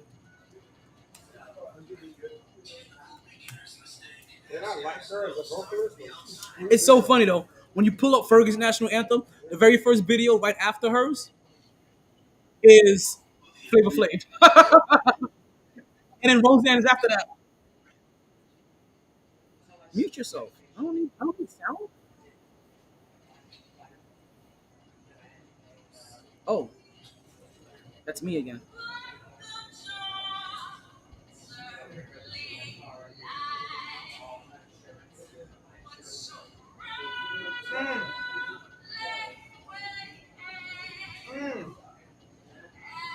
It's like she's trying to sound like a 1930s singer. This is what she began to mess up.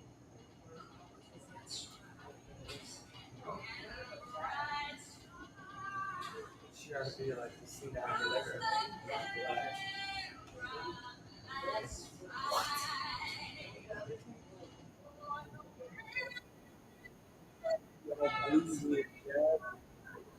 I'm about to pull it up.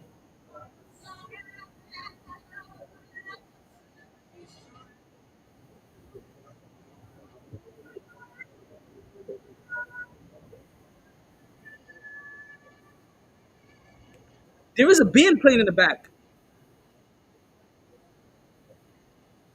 Okay. Oh, that was his snap. That was probably the snap he was doing. He had that in his head. Okay. Now I understand Flavor Flav's snap. He was he was snapping that beat right there. Well, he said it wasn't him snapping. I'm like, no, that was him snapping, but I realized it wasn't off beat. He was there's a pace in there, melody that he's trying to stay with. Through the night.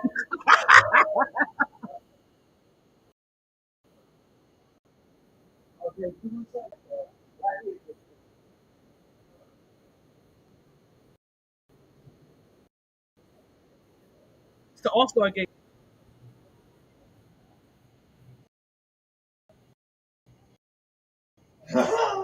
It wasn't bad though.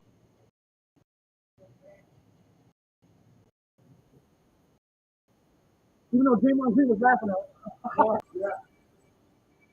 And then your boy was out there, Jimmy Fallon. They showed him. Jimmy Canseco. That was his name.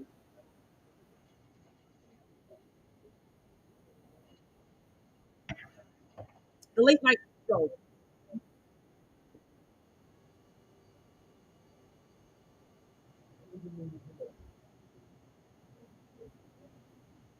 That wasn't that bad. Like she tried to be soulful, but wasn't that bad. Like, see, when I hear bad national anthems, I keep expecting Roseanne Barr and that fat slob dude that used to sing. I forget his name. He was a comedian. He used to wear like a brim like one of these weird fisherman hats or whatever. I think I forget his name. Now, the best two versions have notably been Whitney Houston and At the Super Bowl, right? And what's the name from Central Louisiana? Wait, no. What about the one? No. The best one is not the Super Bowl. Whitney Houston at SummerSlam. No, at WrestleMania. Who sung at WrestleMania? But Jose Feliciano and Whitney Houston both won Grammys. Marvin Gaye was good, but he didn't win the Grammy like Feliciano and Whitney Houston did. Both of them won Grammy. But I did like Marvin Gaye's version now. Because he did it in the soulful version. But Marvin Gaye made it like 4 minutes. Thought Fergie dragged that bad boy out. I need that laugh. One of those late shows. It is one of, I don't know what the late show is called. It's one of these late night shows.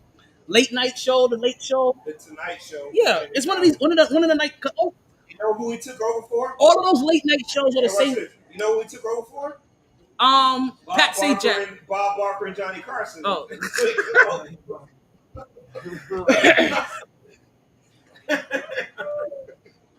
Nah, it was what's his name? The dude that used to juggle cars. Jimmy Carson.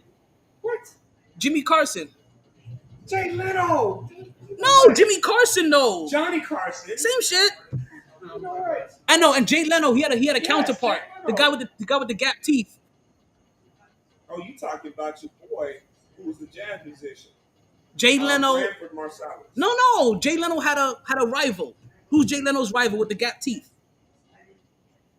Talking about Conan O'Brien. David Letterman. Oh, Letterman. Okay, yeah, and Conan O'Brien too. Yeah, see, like all of these guys, because wasn't there only like one late night show, and then all of a sudden we started getting like the Late Show, the Tonight Show, the Late Show, the Super Late Night Show, the Late Night Tonight, and it was like on 4 different channels. Yeah, I stopped keeping track of them, so they're all the late night show to me.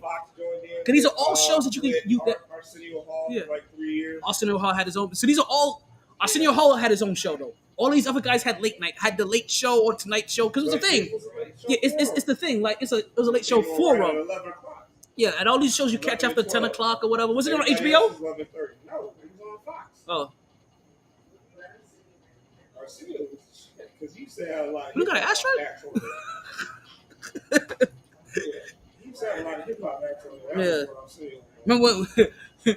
remember when the gay when the gay protest happened, they try to accuse him of not having gay people on the show. It's like, I have a bunch of gay people on my show. That's because they don't want you to know they're gay. Doesn't mean I don't have gay people on the show. Who they fuck is none of your goddamn business. Fuck you gonna mean I don't? Yo, he was like, I done had. Yeah, he started naming all. It's funny too because he started naming all the gay people he had on the show. I was like, wait, are you about to start dry stitching or something? Like Billy Idol has a Billy Ocean or whatever his name is, the British guy. Both of them are British. One's black and one's white. The white guy. Elton Brand. Oh, Elton John. Elton John. Thank you. Even I know. Elton John, my boy. Okay, that's me. I love Elton John's music. Billy Idol and Elton John. No, because Billy Ocean is new. He's somebody today. No. Billy Ocean is right now. He was 30 years ago, man. Wait, who am I thinking of right now? Isn't there Billy Ocean right now? No. You're thinking of probably Billie Eilish. Oh, so fresh. I'm Damn gender. I'm so fresh. Billy Idol. Oh, Billy Ocean. What? Ocean, Frank Ocean. Frank Ocean. Oh, Frank Ocean. That's who's gay. Frank Ocean. Frank Billy Ocean's Idol. gay. Yo, Damn, dude. Woo. bonus material. Okay. How do you combine Billie Eilish with Frank Ocean? And Billy Idol and all of that. I combined them all. You a stand-up act on this shit. I'm serious. Shots been fired too many times here.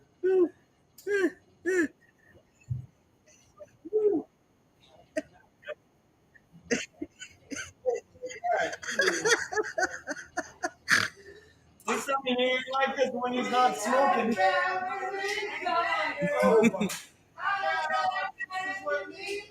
Ocean was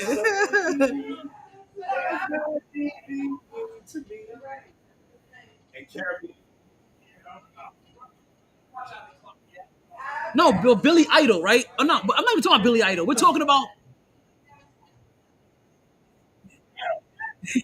he's the guy that. Moan it. That's it. That's Billie I didn't even know who sung that song. Oh, I never knew who sung that song.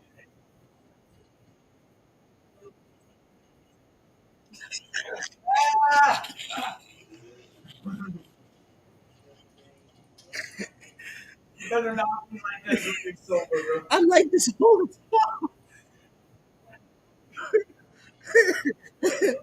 Tyrone Biggums. Okay, so Arsenio Hall was talking about. He said he had Elton John on his show. Yeah. You mentioned that. Okay, not Billy Idol or Billy Ocean or Frank Ocean or Billy Stylish or any of these. Billy Stylish. Oh, None of these guys. Billy Eilish. Is it Eilish? Elton John, Eilish. Eilish? She's a, I thought it was Stylish. Yeah. Nah, Eilish. it's Eilish. Let's talk, Billy Stylish. Yeah, Oh that's a my woman. gosh. Billy Stylish is a woman? Billie Eilish is a woman. Eilish, not stop. Eilish. It's a dude singing that song though. Hell no. Black Talk. Oh, Thank you. so the Thank Billy. you on Oh, that. so the person that sings Billy Stylish isn't Billy Stylish. It's not Billie Eilish, no. He's naming the song Billie Eilish after her because she got some big boobs. Who the fuck is Billy Stylish then? Well, Billie And Eilish. it's the song It's that the was song is made Billie after Eilish. her. He named it after Billie Eilish. I'm saying I'm trying to find out who's Biggie Eilish is though. Yes, you need to look her up. Red-headed teenager with some big ass. Billie Eilish. I don't know. She's blackhead. She's a blackhead. Blackhead. She did the song "No Time to Die" Yeah, for big old bitch. 007. No Time to And Die. she remade the song Sunny. Yes, she did. Oh, he says black top, big T-shirt. Yeah. Billy. Ah. Yes, Okay. Shirt. Okay. More baggy clothes.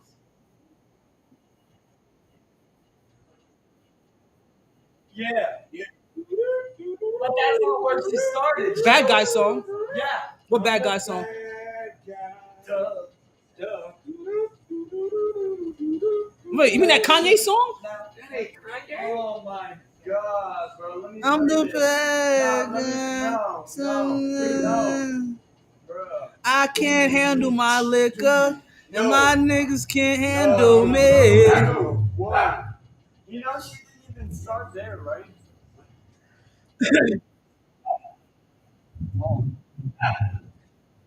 And you said Frank Ocean sings that song, Billie Eilish?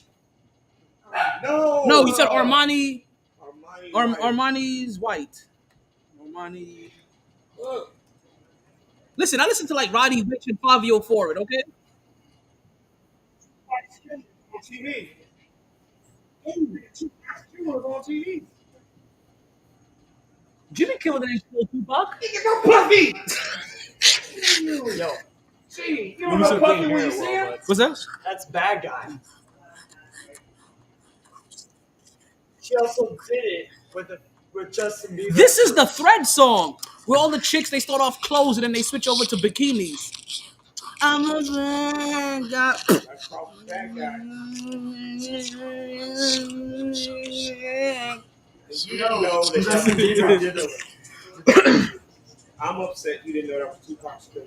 No, they got Tupac's killer. Who? That guy with the black lips. What's his name? I don't know. I forget his name. That guy right Paid by Suge Knight. him. That's him. Him. Right there. Rob Snyder. This is the video for Bad Guy. Is that Cake? Oh, Rob Schneider's daughter. I don't know. Oh, he has a daughter? Wait, he has a daughter? L King is her name. Really? L L King. King. What about her? That Rob Schneider. Oh, she looks like that one chick from England. The fat hello broad.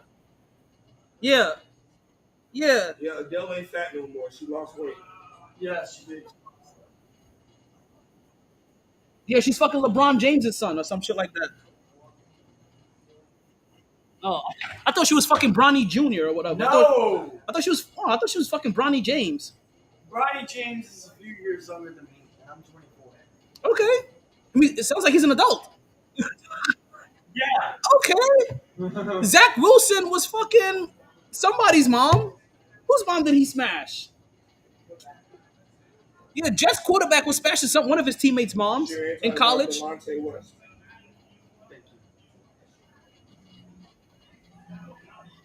So what does she do? She He's a singer.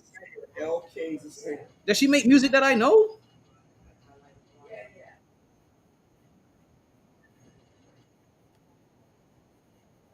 L King song. Oh, she made WAP. It's a joke. She did not make WAP. The wings and pizza version, it looks like.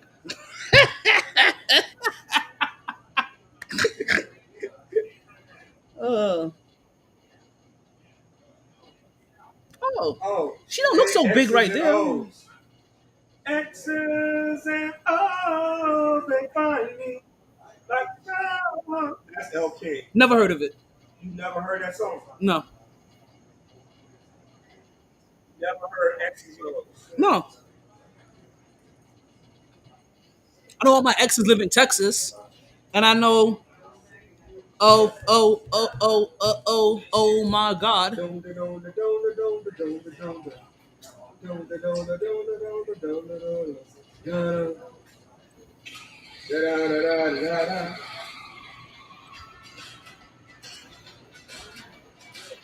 Sounds like something I've heard, not from her before. No, never. Not one time. No. You can do it, daughter. She should have used her daddy's name. She should have came out as Ella Schneider. I found a better love in the UK. Hey, hey. Nah. It ain't hitting, dog.